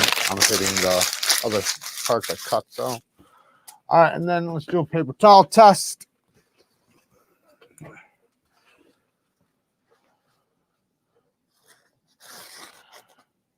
Yeah, it's cutting it. Not as clean as I would like it to, though. Yeah. It's cutting, but not like I wanted to. I figured that would happen. It's super sharp still, though, man. It shaves. Let's see if I go like this. Like it cuts, but I can feel it. It's rough. It's rough. It's good enough. Fucking good enough. Plus, like I said, I'm gonna resharpen it after so long, anyways. I wish I could show you guys the edge bevel, but I really can't because it just doesn't come over the camera when it's live very well. But that Damascus looks beautiful. Fucking hands are dirty as shit. All right, so I technically got one more knife to sharpen, but we'll save it. It's already almost 2 o'clock. You guys have never told me how many people are in here. I keep asking. Next time, I'd like to learn a 17-degree edge with a 20-degree or 25-degree micro bevel. Yeah, we can do that. One way I'll say I do put a micro bevel a lot of times is right here. So I already know, say my edge bevel is 17 degrees per side because that's what I put on my edge. So then I'll take something like this and I will drop a micro bevel on it. And the way you do a micro bevel, just really quick, and we can do this next time, but you go across the stone, but in this case, you actually apply a little bit of pressure. So not a lot of pressure, but a little bit of pressure. And that way, and since I have the angle guide, I can do both sides at an angle or at the exact angle. And you don't want to do it a lot, you know, just a couple passes per side. And then after you're done, then do some gentle passes. Because now you've cut it in. The ceramic is really hard, so it'll cut it in pretty quick. But now you need to knock that burr off that develops and go a little bit softer. Then hit on the old stroppy stuff. Now that will work in order to keep your edge going longer, but it's not going to be a long lasting edge. Now it depends. Like if it's woo, actually got really sharp. Holy shit. If it's let's see if it'll do the paper towel test. I doubt it, but let's see. No, not sharp enough for that, but it'll definitely shave and cut paper cleanly because I can oh yeah, ooh yeah, I can feel it. But a micro bevel, if it's done like well, like meaning you sharpened and then did a micro bevel, that will last it'll last quite a long time. Not as long as if you didn't have it, but it will last. Now, when you reapply it later, it's not going to last as long as it would if you sharpened with it. So, but what it will do is, say if you've been using your knife and say your knife is dull now or going dull and you're like, I don't have time to resharpen right now, but I need to continue cutting and my knife is dull as shit. You can hurry up, toss a micro bevel on it, and then continue the day off, finish your job, and then sharpen it later on. Now, another thing you can do is just hone it back, which is what I prefer. I'd prefer to do the honing, but if you don't have a stone or you're not good at holding your angle, then it's probably better to just cut in a micro bevel. That way you can, because it's easy to tell a higher angle, right, rather than your exact angle. Since an edge bevel is so small, sometimes it's difficult to set, you know, you're looking like, is that the angle? Usually it is. Like if you're looking at it, like when you're really, really looking at it and you're like, man, I swear that's got to be the angle. You're probably on it. That's one thing that I always tell you guys is to be, uh-oh, uh-oh.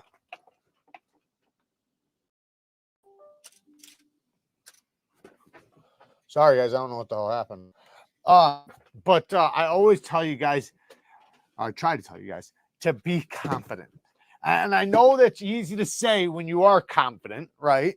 But what I mean when I say that is when you're looking at it and you think, you feel like your angle's right, it most likely is. Where you're going to fuck up the most is second guessing yourself and changing what you're doing. Start adjusting it. Whatever you get, stick with it, right? Like if you're, like, let's say you're doing a full-blown sharpening and you have your edge angle and you're like, man, I don't know if this is the edge angle that's on the knife or not. It's okay. Cut in your own edge angle, but whatever angle you pick, stick with it. Now, let's say it's honing, right? When honing, you can, that's why I like to use a very fine grit stone because it's so flat. There's not, like say if I use one of these ones, this is coarser, so it's more rougher on the surface. This is like a piece of glass almost. So it's easy for me to see that edge bevel hitting nice and flat on the surface. But I'm very confident that I'm hitting it. I'm not looking at it and then second guess, like, should I raise it? Should I lower it? Should I raise it? Should I lower it? Nope. I'm rolling with it. That feels good. That feels good. And I'm telling you, that's what will lead to you getting better results. Wow. Ooh. Honing, man. Honing can, man, you can tune an edge up really nicely. I can't believe how many times this knife is honed back. I've honed this thing back probably a dozen times so far. I just need to resharpen it, but it just keeps honing back. And you know, I know NEEVESKNIVECO doesn't run their 20 CV very hard. So I have to imagine that this just has a really good heat treatment. All right, so we're gonna shoot the shit for about 5 minutes, and then we will get everybody out of here. I wish I knew how many people were in here, but nobody will tell me. You guys are trying. Oh, 96, 100. Okay, 100-ish. Was 122 earlier. Yeah, they got sick of watching that damn Damascus. It's all right. I feel a disturbance in the force. Yeah, a lot of people with sharpening, they would rather get it packaged for them. And I understand that. I'm kind of the same way too. I'd rather have it packaged. So I do think it's good for me to make packaged videos for everyone, including the members. But the lives are really good because you can ask questions. I can show you like in real time if you have a real, you know, worry or wonder or question or whatever. It makes it so much easier for me to talk about it here rather than in a comment section. Now, when I package up a video really well, it's about a specific topic usually. So it's usually catering to that thing. So I can't go into detail on everything else. Otherwise, the video will be just entirely way too long. Why is it free now? It's not free. It's not free. You're just lucky today. Dennis said he wanted to share the membership live with everybody today. So I said, okay. So thank him. Thank Dennis.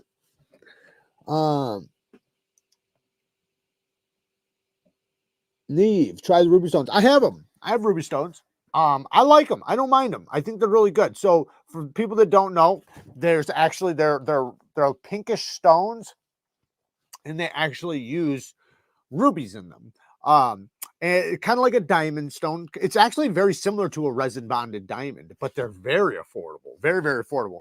Now, the thing is that ruby is lower on the hardness scale than maybe some steels. I'm not exactly sure, but I know that they're quite a bit lower than diamond. They're lower than sapphire. So it goes diamond, sapphire, then ruby, I think. So it's still very hard. So it'll, you know, and I've used them a lot. They work good, but they're kind of, most of the ones that I have found are like 3,500 grit, but in reality, they feel more like a 1,500 grit. I did at one point, I almost bought a block like this big.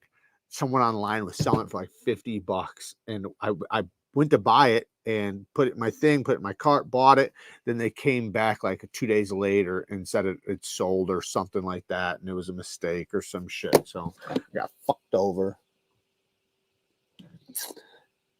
Yes, I did, because I'm awesome. Exactly, Dennis. Exactly. Hardest ceramic stone.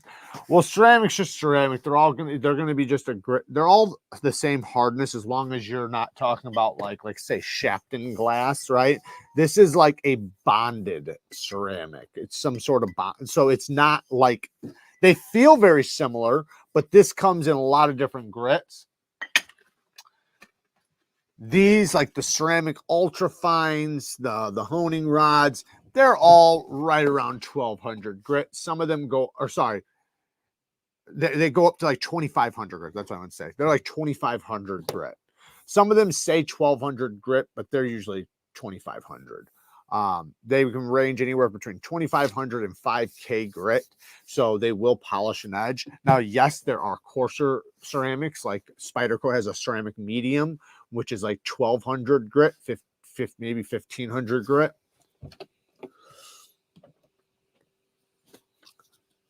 Yes, so you just don't, yes, you apply pressure on both push and pull, but just not a lot.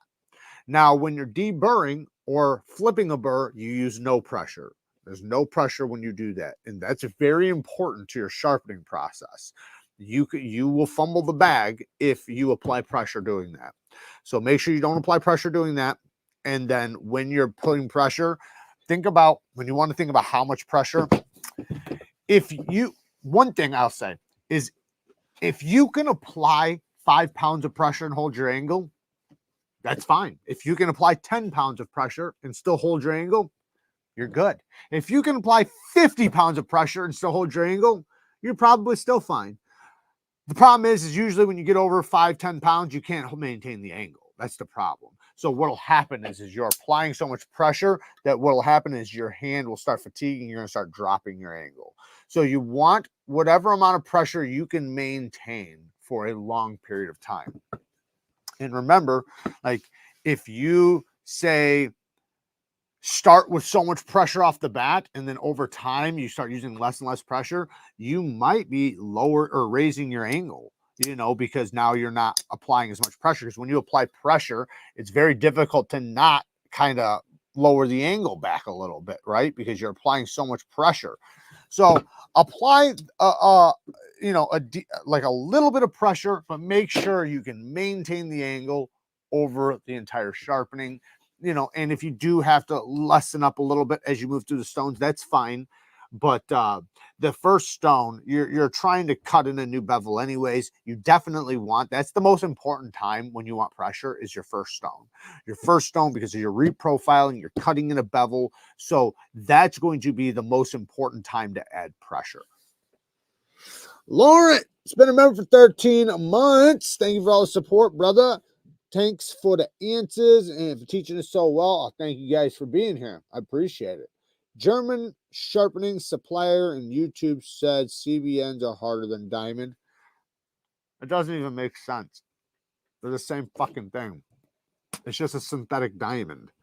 So if you look at lab created diamonds and earth created diamonds, lab created diamonds, and listen, all of them are lab created that we get on plates. None of these are natural.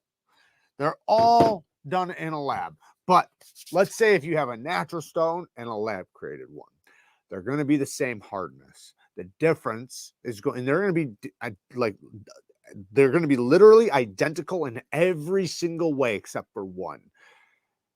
A factory diamond is more clear, or it has more clarity. It's actually better. So like, say if you could find the like, say as good of quality as what we can do in a you know, in a factory, out in the wild, then that diamond would be worth like so much more, because they're just, the clarity's better. So, you know, they're, you know, with the ones out that you find or whatever, natural ones, they have a lot more, you know, growth things. You know, you can see the growth, you know, and the imperfections, and lab created ones don't have that. You know, yeah, they're still grown, but there's like a seed. They have the materials that takes to melt and use pressure, they put in there.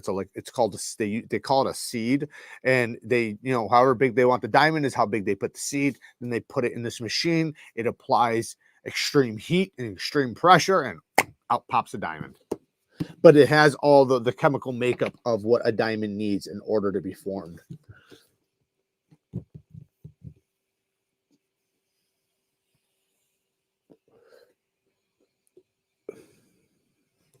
Okay, so one thing, John, is I don't know how many knives you've sharpened, but remember, the precision stones are 1x4, or sorry, 1/2 inch by 4-inch stones. They're only half. I got some right here. Let me scrap. It's not those ones, but they're similar. These are Lansky stones, but this stone is going to wear out 3 times faster than a diamond plate that's this size. Right, this is going to last like 1,000 times longer, but let's say if this was this size, it's going to last like 3 times as long. So diamonds will wear out. So what's most likely happening is your diamond plates are probably wearing out. They're probably not as effective as they once were. And your stones are small. So these are, it's fine as long as you're doing small knives. If you're doing anything, and I don't mean small also, I don't mean small like as in size. That's one way to look at it, but I'm talking about thickness, the thickness of the edge. You want to do more thinner edges with that type of system. When you get to thicker edges, it takes a lot longer. So now you're going to want a 1x6. A 1x6 will, I'm telling you, man, the difference between using a half inch by 4-inch versus a 1x6, like 3, 4, 5 times faster using this. So say if it took you an hour on this, it would have took you 15 minutes on this. So since you're spending so much more time on these, you're wearing them out faster. And, you know, they're just going through so much more work. So I would say get yourself the stone holder attachment. You can find it in my HAPSTONE link. You can also find it in the Neeves Knives store if you just search for it. You just have to search Work Sharp Aftermarket Stone Holder, and it'll pop up. It's a 4-inch stone holder. It'll go to your system. It's like $20, $23, something like that. Buy it, and then you can use any stones you want. You can get 1x4s instead of 1/2x4, because a 1x4 is going to be even better for you too. And you can get atomas, you can get gritomatics, you can get diamond stones that cut fast, because the Work Sharp ones, while they're good brand new, they wear out fast and they don't give you a coarse enough grit. You should start between 100 and 300 grit in reality when you first start. Now, the problem with the little stones is they might, even if they're 300 grit, after 5 or 10 sharpenings, they're like 400 or 500 grit, because they're just small, so they're going to wear out faster. So that's what I would recommend. And I think if you had a coarser stone to start off with, something that will reprofile faster, that doesn't mean you can't still use those stones. You still can, but you'd probably just wind up leaving the stone holder on there and getting new stones, and you'd be a lot happier. So you can get any other 1x4-inch stone that's diamond. So just think about that. You can look in, like I said, my Amazon store, the Neeves Knives store has some, not NEEVEKNIVECO, the Neeves Knives store, the sharpening supplies, and HAPSTONE will have stones. I'm not sure if HAPSTONE has the 4-inch. I'm pretty sure they do, but Amazon definitely does. You can get atomas, you can get gritomatics, you know, and so on. It was a game changer when I got a KME Beast 100 grit. Yeah, they have the Beast 50 grit too. That's another thing you could get. But the Beast 50 grit, that's a little bit crazy. But yeah, even the Beast 100. Getting a 100 grit will change everything about your sharpening, because it makes it to where now you can efficiently and effectively cut in a clean new bevel and apex. You're not sitting there fucking working your ass off trying to get it done. It's just going to get done. And then you can move to your next stone, because now you know you've hit your apex from heel to tip because it worked so fast, you know, so it was very easy to do. So now that you know you've hit from heel to tip, when you go to your next stone, it's going to go so much faster, because after the first stone, everything goes fast after that. But only if your first stone worked out well.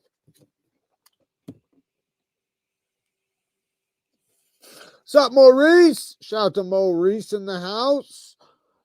Mike says, or self-made 1.4 inch, cut a flash plate and then cut a cheap diamond plate.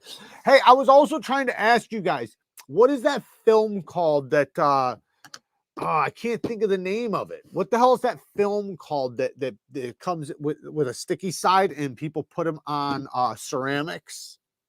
What are they called? Somebody let me know, because he could also get some of those.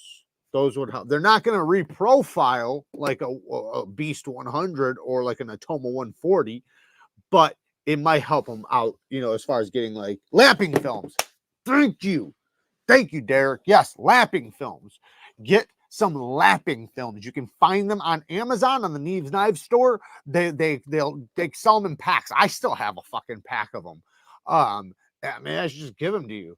I don't fucking use them, but they're the same size as this. They're 1/2 inch by 4 inch, and they're sticky on one side. So you stick them on, and then you can use them to sharpen and polish. Like I said, I'd still recommend what I said before, but you know, if you're very limited with money, then you know that might work out. But man, I'm telling you, getting that stone holder, this is what it looks like. So, because this is just a 6-inch one, so, but it's the same concept as this. This is the professional. I also have the precision. It's just it's sitting over there, so I can't get to it. But this is the 6-inch one. So I can hold, well, actually, I can do 4-inch or 6-inch with this one, probably. Can I? Yeah, I'm pretty sure I can, because I can adjust. You guys can't see it. I can adjust this. But get this with the one that fits yours. And I'm telling you, that will change the game for you. Now, if you really want to save some money, on Etsy, there are some like this. You can get some 4-inch ones like this. This is for the professional, but there are some for the precision. I've done a video on them, and they work good too. I just don't know which one's more affordable. The aluminum ones are obviously, you know, metal, so they're going to probably last longer. Ultra Sharp Diamond Stones, good. I just ordered a set to learn. Yes, no, those are that's what I got right here. Yeah, no, Ultra Sharps are good. I get a 300, a 600, and a 1200. I'd recommend getting 3x8s if you can only afford the 2x6s. That's what I learned on. Actually, I learned on other stones, but I learned on a 2x6-inch stone, and then eventually went to the 2x6 Ultra Sharps. They're not going to last nowhere near as long as a 3x8, and they're also not going to last as long as an Atoma, but they're more affordable. So, you know, it's a good stone. It's a good stone. It'll break in the first stone, the 300. It will break into a 300, and the 600 is a 600. So the one thing is the 1200 will wear out fast, relatively fast. But I'd say that's your least important stone. And I would say after, it looks great. You look good. After you've used it a bunch, it'll actually work out really well for honing. So, you know, the 1200, you know, like let's say it starts wearing out and it's not a great 1200, it'll at least be a great honing stone. But the 300 and the 600 is going to be your most valuable stones in your collection. I say, like, my favorite, I could literally get rid of all my stones. As long as I have a 100, a 300, and a 600, I'm fucking good to go. Now, it's nice to have a polished edge when I want it. So in that case, yeah, I love my VNEEVES and I love having finer grits, but I don't need them. The one thing I really want and kind of need is a honing stone that's like 3000 grit and above, but I could always use a ceramic or just use Strop. you know, but yes, it's very nice to have a stone that's very fine that you can use to hone your edge on. It just, you know, especially, man, if you take one thing I would recommend doing is practice honing on factory edges. Once you take a knife out of the box, right, and you feel how sharp it is, because what you can do is you can take your stone and you will actually feel the level of sharpness change. You can take it and you can focus, you know, the bevel will be set, you know, by the factory, and just do 2 or 3 passes per side, maybe 4 passes, 5 passes per side, and that's it. Hit it on the strop a couple times and then check it out and feel it. And you will feel it getting sharper if you're doing it well, if you're doing it right. Like I said, hold a lower angle if you're not confident. You don't want to hold too high of an angle. Too low of an angle is better than too high of an angle. But if you get that down pat, you will be able to keep an edge going for like I said, this knife I've honed back probably 10 times. I don't even know how many times, but so many times. This knife should have been dull by now. It already has been dull many, many times, but I just keep bringing it back. I haven't even sharpened it. This literally still has the factory edge on it, and it's sharp as shit. But I keep honing it back. So that will wind up becoming such a valuable thing. Like I can't express that enough. Being able to hone an edge back is so valuable. And it's kind of like, even like that's why I was bitching about, you know, with the metal honing rods, because it just doesn't make sense. You're not adding the microscopic serrations that you want at your apex, like a stone does. So using a stone, right, does do that. So why would I take a metal rod and go whoosh, whoosh, whoosh, whoosh, whoosh, whoosh on it when I can literally just take a fine diamond or some sort of fine stone and do whoosh, whoosh, whoosh, whoosh, done. And now I have a proper honed edge. My edge has the bite that I want. It has the teeth that I want. It has everything I want my edge to have, rather than having the opposite, which is my teeth knocked off. Because when you use one of those rods like this, you can use this because this is a stone. The material isn't abrasive. But if I use the metal honing rod, and I'm pointing because I can see it right there. If I use a metal honing rod, it doesn't have an abrasive. So when I go down it, it's just fucking knocking off the teeth. It's like running your saw blade down concrete. It just doesn't make sense, right? It just doesn't make sense. After we sharpen a new knife, it's done, and we have an excuse for buying a new dull one. There you go. I still have the factory edge on many knives, right? I just honed them back. Exactly. That's what I mean. Me too. I have so many knives, and people like sit there and wonder, like, I thought you've used this. I thought you've carried this a lot. Like, how could you? And I do stand by that usually if somebody says that they've carried their knife a lot and it's never been sharpened, they haven't really used it. However, if that person knows how to hone, I wouldn't argue that. I would say that, yes, eventually you're going to want, because eventually it just stops honing back, you know. But that's also what can show you a good heat treatment, because a well heat treated steel will hone back over and over and over and over and over and over. But a soft steel, it'll hone back a couple times, but it'll go dull so fast that it almost just doesn't matter, you know. Lauren says, oh wait, no, Dennis is talking to Lauren. How much for those films?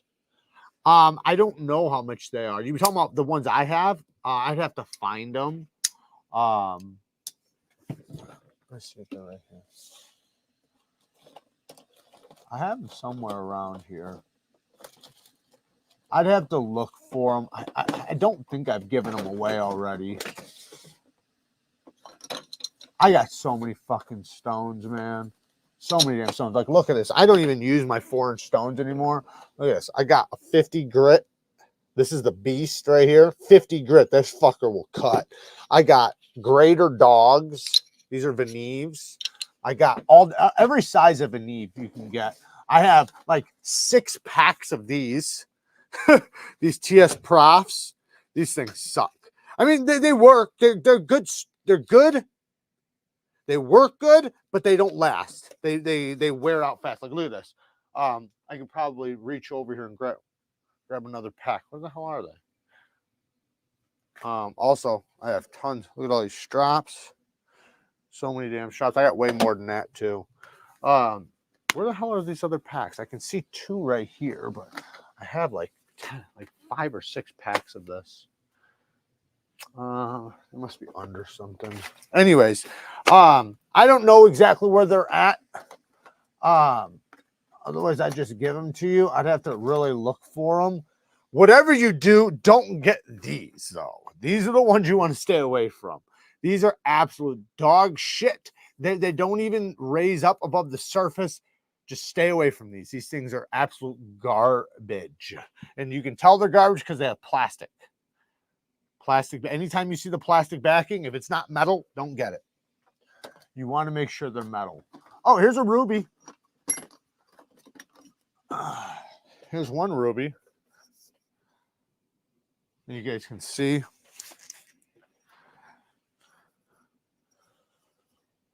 I have another one I can see too right here. This one has a super fine stone on the opposite side, but this is the ruby. Instead of diamond, it's a ruby.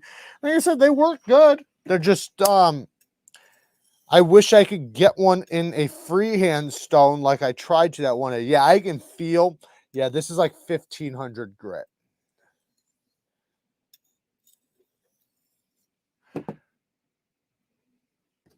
Worked good though.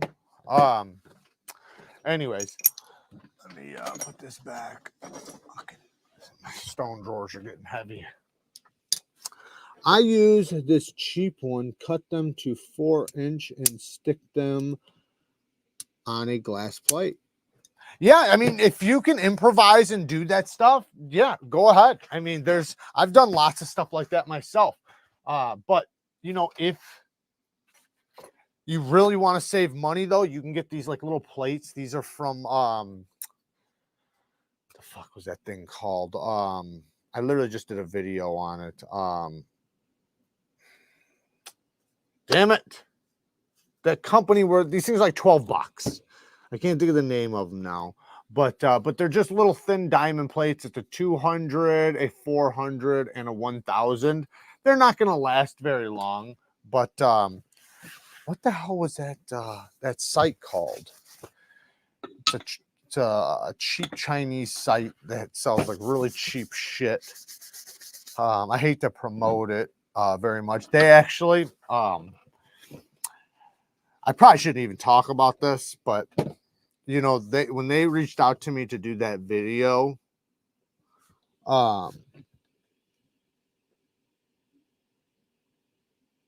when they reached out to me to do that video, I didn't realize, like, well, not that I didn't realize. I thought that, you know, I was just doing the video. They were going to send the products. I was going to try out the products, and that was it. Well, they fucking, I don't remember ever reading that they were trying to pay me, but they, you know, when you do the affiliate program, you know, to get a kickback, you know, you have to put in your information for them to be able to pay you. And they paid me money. And I didn't know that until after. And then they wound up contacting me back and asking me to do another one for like 300 bucks. And I honestly, like, to be honest, I was pissed because they tried to tell me how to do my description. And I didn't like that. And I told them no. I said, no, you know, I do my descriptions the way they are. I put your link in. That's, you know, what I agreed to. I'm not going to change and put it in a specific place. I put it where I put it. And and then they wound up coming back to me trying to pay me to do another thing. And they told me that they paid me for the last one, but I never agreed to get paid for that. Like I never agreed to get any money. I agreed for an affiliate link. So if you guys bought anything, I would get a kickback. That's different than somebody giving you money, right? So when they offered the 300 bucks for me to do another one, I just stopped talking to them. I just fucking completely stopped talking to them. And now they've literally tried contacting me with other, things like saying like, oh, we because the guy that was originally talking to me, like I said, I didn't get into a big argument with them, but I got into a little argument with them, and they wound up coming back saying, well, you're not dealing with him no more, now you're dealing with me, and like all this shit. It's like, I don't give a fuck. This is probably the same fucking guy. You know. You talking to me, Tom? Or are you talking to James or Dennis? Jared, I have a. Oh, there's Kyle. How was the band, man? How was your band? Was it fun? I have a new stone connection, possibly. Hit me up later. I'll fill you in. All right, cool. Oh, yeah. What kind of stones are they? I wonder if they got an affiliate link. Peter, yes. 8% is payment for their work. Peter, yes. And another 8%.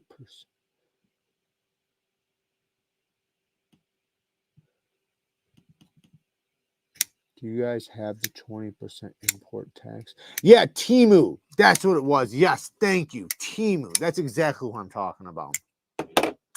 So, you know, it put a bad taste in my mouth.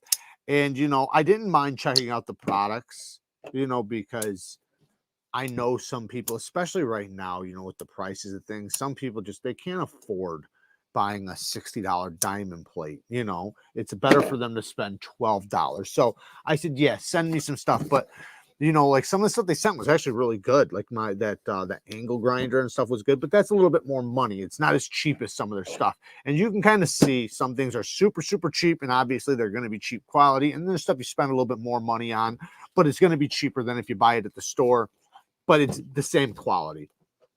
So I didn't really mind, you know, doing a video, but I got a lot of hate from you guys. A lot of you guys were like, man, don't fuck with those guys. Those guys, you know, they're fucking Chinese company, you know, and it's a bunch of cheap shit and that. And I know it was, but I was trying to help people out like on the holidays. You know, I figured it's a place to, you know, some people, and a lot of people did leave comments saying I buy stuff from there all the time. And it's like, hell yeah, cool, you know. But like, I don't give a shit. I don't really buy anything from there. I have in order to show it to you guys. Like I want to buying, I bought a few different things just to show them to you guys. But like I said, I never agreed to that. At least I don't remember agreeing to that. So then when they told me they did that, I wasn't insulted that they paid me for it, but it made me feel a type of way because that, you know, not that I ever would. And I was honest through that entire video, but I didn't even know I got paid when I did the video. Let's be clear. I didn't know. But let's say I did know, I still would have been very honest, but it's hard to convince somebody that you're being honest with something you're getting paid for, right? And that doesn't mean I wouldn't take a sponsorship and get paid for it. Of course I would. I might be doing one pretty soon, but that's a sponsorship, so it's different. So you guys know that's what it is, right? Even if I'm recommending it and checking out and saying, hey, it's really good. If I say it's good quality or I like it, then I do. But you know, if it's just going to be something where I'm just telling you guys about it, I'm just going to tell you guys about it. I'm not going to tell you my opinion on it because I didn't test it or try it.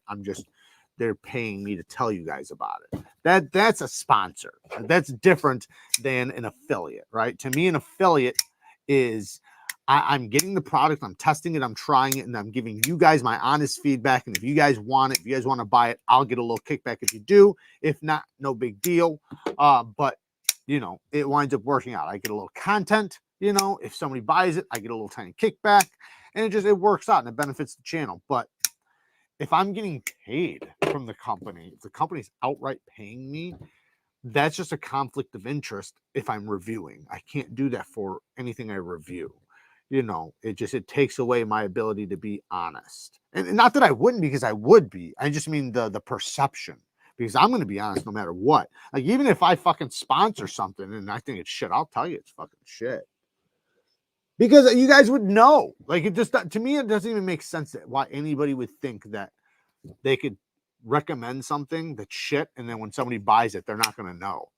Like, do you not think they're going to fucking realize when it shows up to their house? Then try getting them to believe you again. Damn that. I'd rather just be honest and you know, people like think that I'm telling the truth or know that I'm telling the truth, so that they buy the product, they're going to get what I say, rather than, you know, think I'm just bullshitting. Six Flags Great America presents Neeves and Knives. Thank you for the 2 bones, James. I'm actually just right down the street from fucking Six Flags. I needed some advice. What's up? Hi, Jared. I need some advice. What's up, brother? Ask the question and then we'll get out of here because it is getting late. But I got a couple more questions. I mean, what's up? And Kyle, how was the band, man? Oren says, I only use the 140, 300, 600 grit KME base stones and then Strop. I don't have the patience to try and get a mirror. And there's nothing wrong with that. That's a great edge. There are going to be some steels that would benefit going higher, but the 90%, that's going to be the best edge you can put. I'd say 80% of steels, 600 grit is probably going to be the superior edge, between 600 and 1200. Let's just say that. There's a few steels out there, a handful of steels out there that do better with a finer edge than that. And then there's a couple handfuls of steels that do good with both, where you could go higher or stay with the medium. It's going to be about the same. But there's a lot of steels that take really good polished edges. Let's see here. If you did some paid reviews with the right context written up, that would be indeed a paid honest review and not a paid advertisement. That's different. Yeah, but like I said, if it's a paid honest review, like I don't want to lose the respect from the company from the community by doing that. I would rather just get an affiliate, and then because I don't feel like that I'm compromised in any way. But that doesn't mean I won't take a sponsor, but a sponsor is just that. They're paying you to say something, right? But I'm not going to be paid to say something's good. I will never do that. I swear to God, I would never be paid to say something's good. And I truly mean that. You can pay me to say something, but you're not going to pay me to say it's great, I like it, I love it, whatever. Unless if I do, that's different. It just, it's just... Like, how many times can you get away with that? Like, you can't. It's not. I know you can think of a lot of YouTubers that did get away with it, and that's why so many people think they're going to get away with it. But I truly think that might fall with entertainment shit. Like, if there's just an entertainment thing. But anybody who tests products or, anything like that, they have to be able to be honest without a shadow of a doubt, and the audience can't question that. And if they do, that's on them. You should always question it, but in the end, you would hope that the audience feels like that you were honest. I can't sharpen shit. I done got on that snow dust bag. Angle is crocked as hell. You know what though? Practice makes perfect. And why don't you try it on chef knives, some medium-sized chef knives. Attempt on that. Something very thin. Make sure the edge is very thin. It will go fast. I honestly think that if you did that, if you got a decent stone, you can get a decent king stone, a water stone, or you can get a diamond, which is what I'd recommend the most. But with something thin, you can get a 600 grit diamond. That's fine. But literally, watch some of my videos, and I'm pretty sure that you'd be able to sharpen up one of those chef knives, because those chef knives are so easy to sharpen. They take very little effort. They're easy to hold an angle. They're easy to maintain an angle because you have so much blade to hold. It just works out well. Oh, Leon, thank you, man. I'm a big fan of your channel from the Middle East. I have a question. Can you get razor sharp edges by using Lansky sharpening system ceramic stones? Yes, you can. I actually have a ceramic right here from Lansky. Yes, you can. It just takes a lot longer. The stones wear out faster. Their diamond plates are actually pretty good. I would say don't use their natural stones or their aluminum oxide. Get the diamonds. If you get the diamonds, then yes. If you get the aluminum oxides, then I would say no. And the reason why I say no is because it just takes entirely way too fucking long. Get a diamond, get the diamonds, get the coarse, the medium, and the fine. and then you can get the ceramics. Now, with the diamonds, you're probably not going to get to a mirror polish with the ceramic unless if you have a stone in between their fine and the ceramic, but you can get damn near there. It'll be shiny. It'll be really, really shiny. I'll tell you that. But it's just going to take you longer. That's it. Takes you longer. If you have money, I would recommend getting something else. But that system works fine. It just, like I said, it takes time. Because it's a 1/2 inch by 4 inch stone. Like I was saying earlier, this is a 1x6. This is a 1/2 inch by 4 inch. This is going to cut 3 to 4 times faster than this because it's just more stone. Yeah. Oh yeah. We tuned it up earlier in the video. We just honed it up. We didn't fully sharpen it. We just honed it up, but you can watch it though. I go through exactly how to do it. Actually, touch up this nose a little bit more. But yeah, we touched up. I'll maybe do a full sharpening on a short or something that's broken down and packaged up real nice for you guys. Thanks for the free live. It was great to talk to you. Best of wishes from Bosnia. Shout out to Bosnia, man. All right, here. Simone says, also, I'm constantly chasing a hair popping edge, but I can't get one for the life of me. Any suggestions? Yes. 3 things. Pick a steel that takes a very good fine edge. 14C28N, Nitro V, Crewwear, Rex 45, MagnaCut if it's heat treated well. I can name a bunch of others, but I think those, you pretty much, I'm sure you have some of those steels. Now, lower your edge angle. Whatever angle you're doing it at, try to get it, depending on the knife. Some knives you're not going to be able to do this with, but if it is a knife that you can put 15 degree per side on, do a 15-degree angle on each side. And then the next thing, the final thing, which is almost the most important. After you cut your bevel in, you have to make sure you develop a burr and fatigue and break it off properly. I always say, like, you don't want to strip your burr off like when you develop it. You want that burr to stay on there. You want the burr to stay on there until the end, as good as possible. So let's say I'm sharpening up this knife, right? And I develop a burr on this side.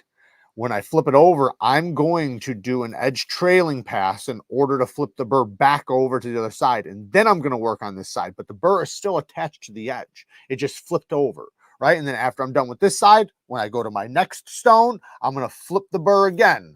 I'm going to do a couple passes just like this, just like an edge trailing pass, kind of like stropping, but I'm going to do it on the stone because that's going to take the burr that was like this and it's going to flip it over this way. Well, then on my last burr, so now I've went through all my stones, I'm to my last stone, my burr has flipped back and forth already a bunch of times. It's ready to pop off. So now it's going to be very easy for you to do edge trailing passes back and forth when you remove your burr. Go very gentle, no pressure when you do this, by the way. You can put pressure when sharpening, but no pressure with burrs. So you can do a bunch of passes like that, then go to your strop, and your burr will be removed efficiently, because in order to be hair whittling, your apex has to be perfect. Like you can't whittle a hair on just a sharp knife.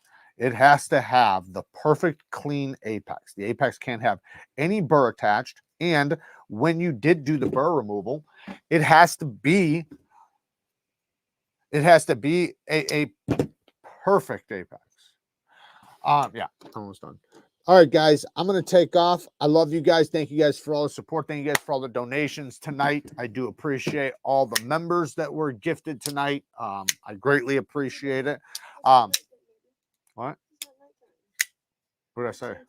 Did I say tonight? Oh. Anyways, what was I going to say? Oh, everybody who got a free live tonight, you're fucking lucky. First of all, thank Dennis. Today, whatever. Feel like it's dark out. Work hard, stay tough. Until next time, peace. Peace. Now I gotta find this button and click it while I'm holding my hand up.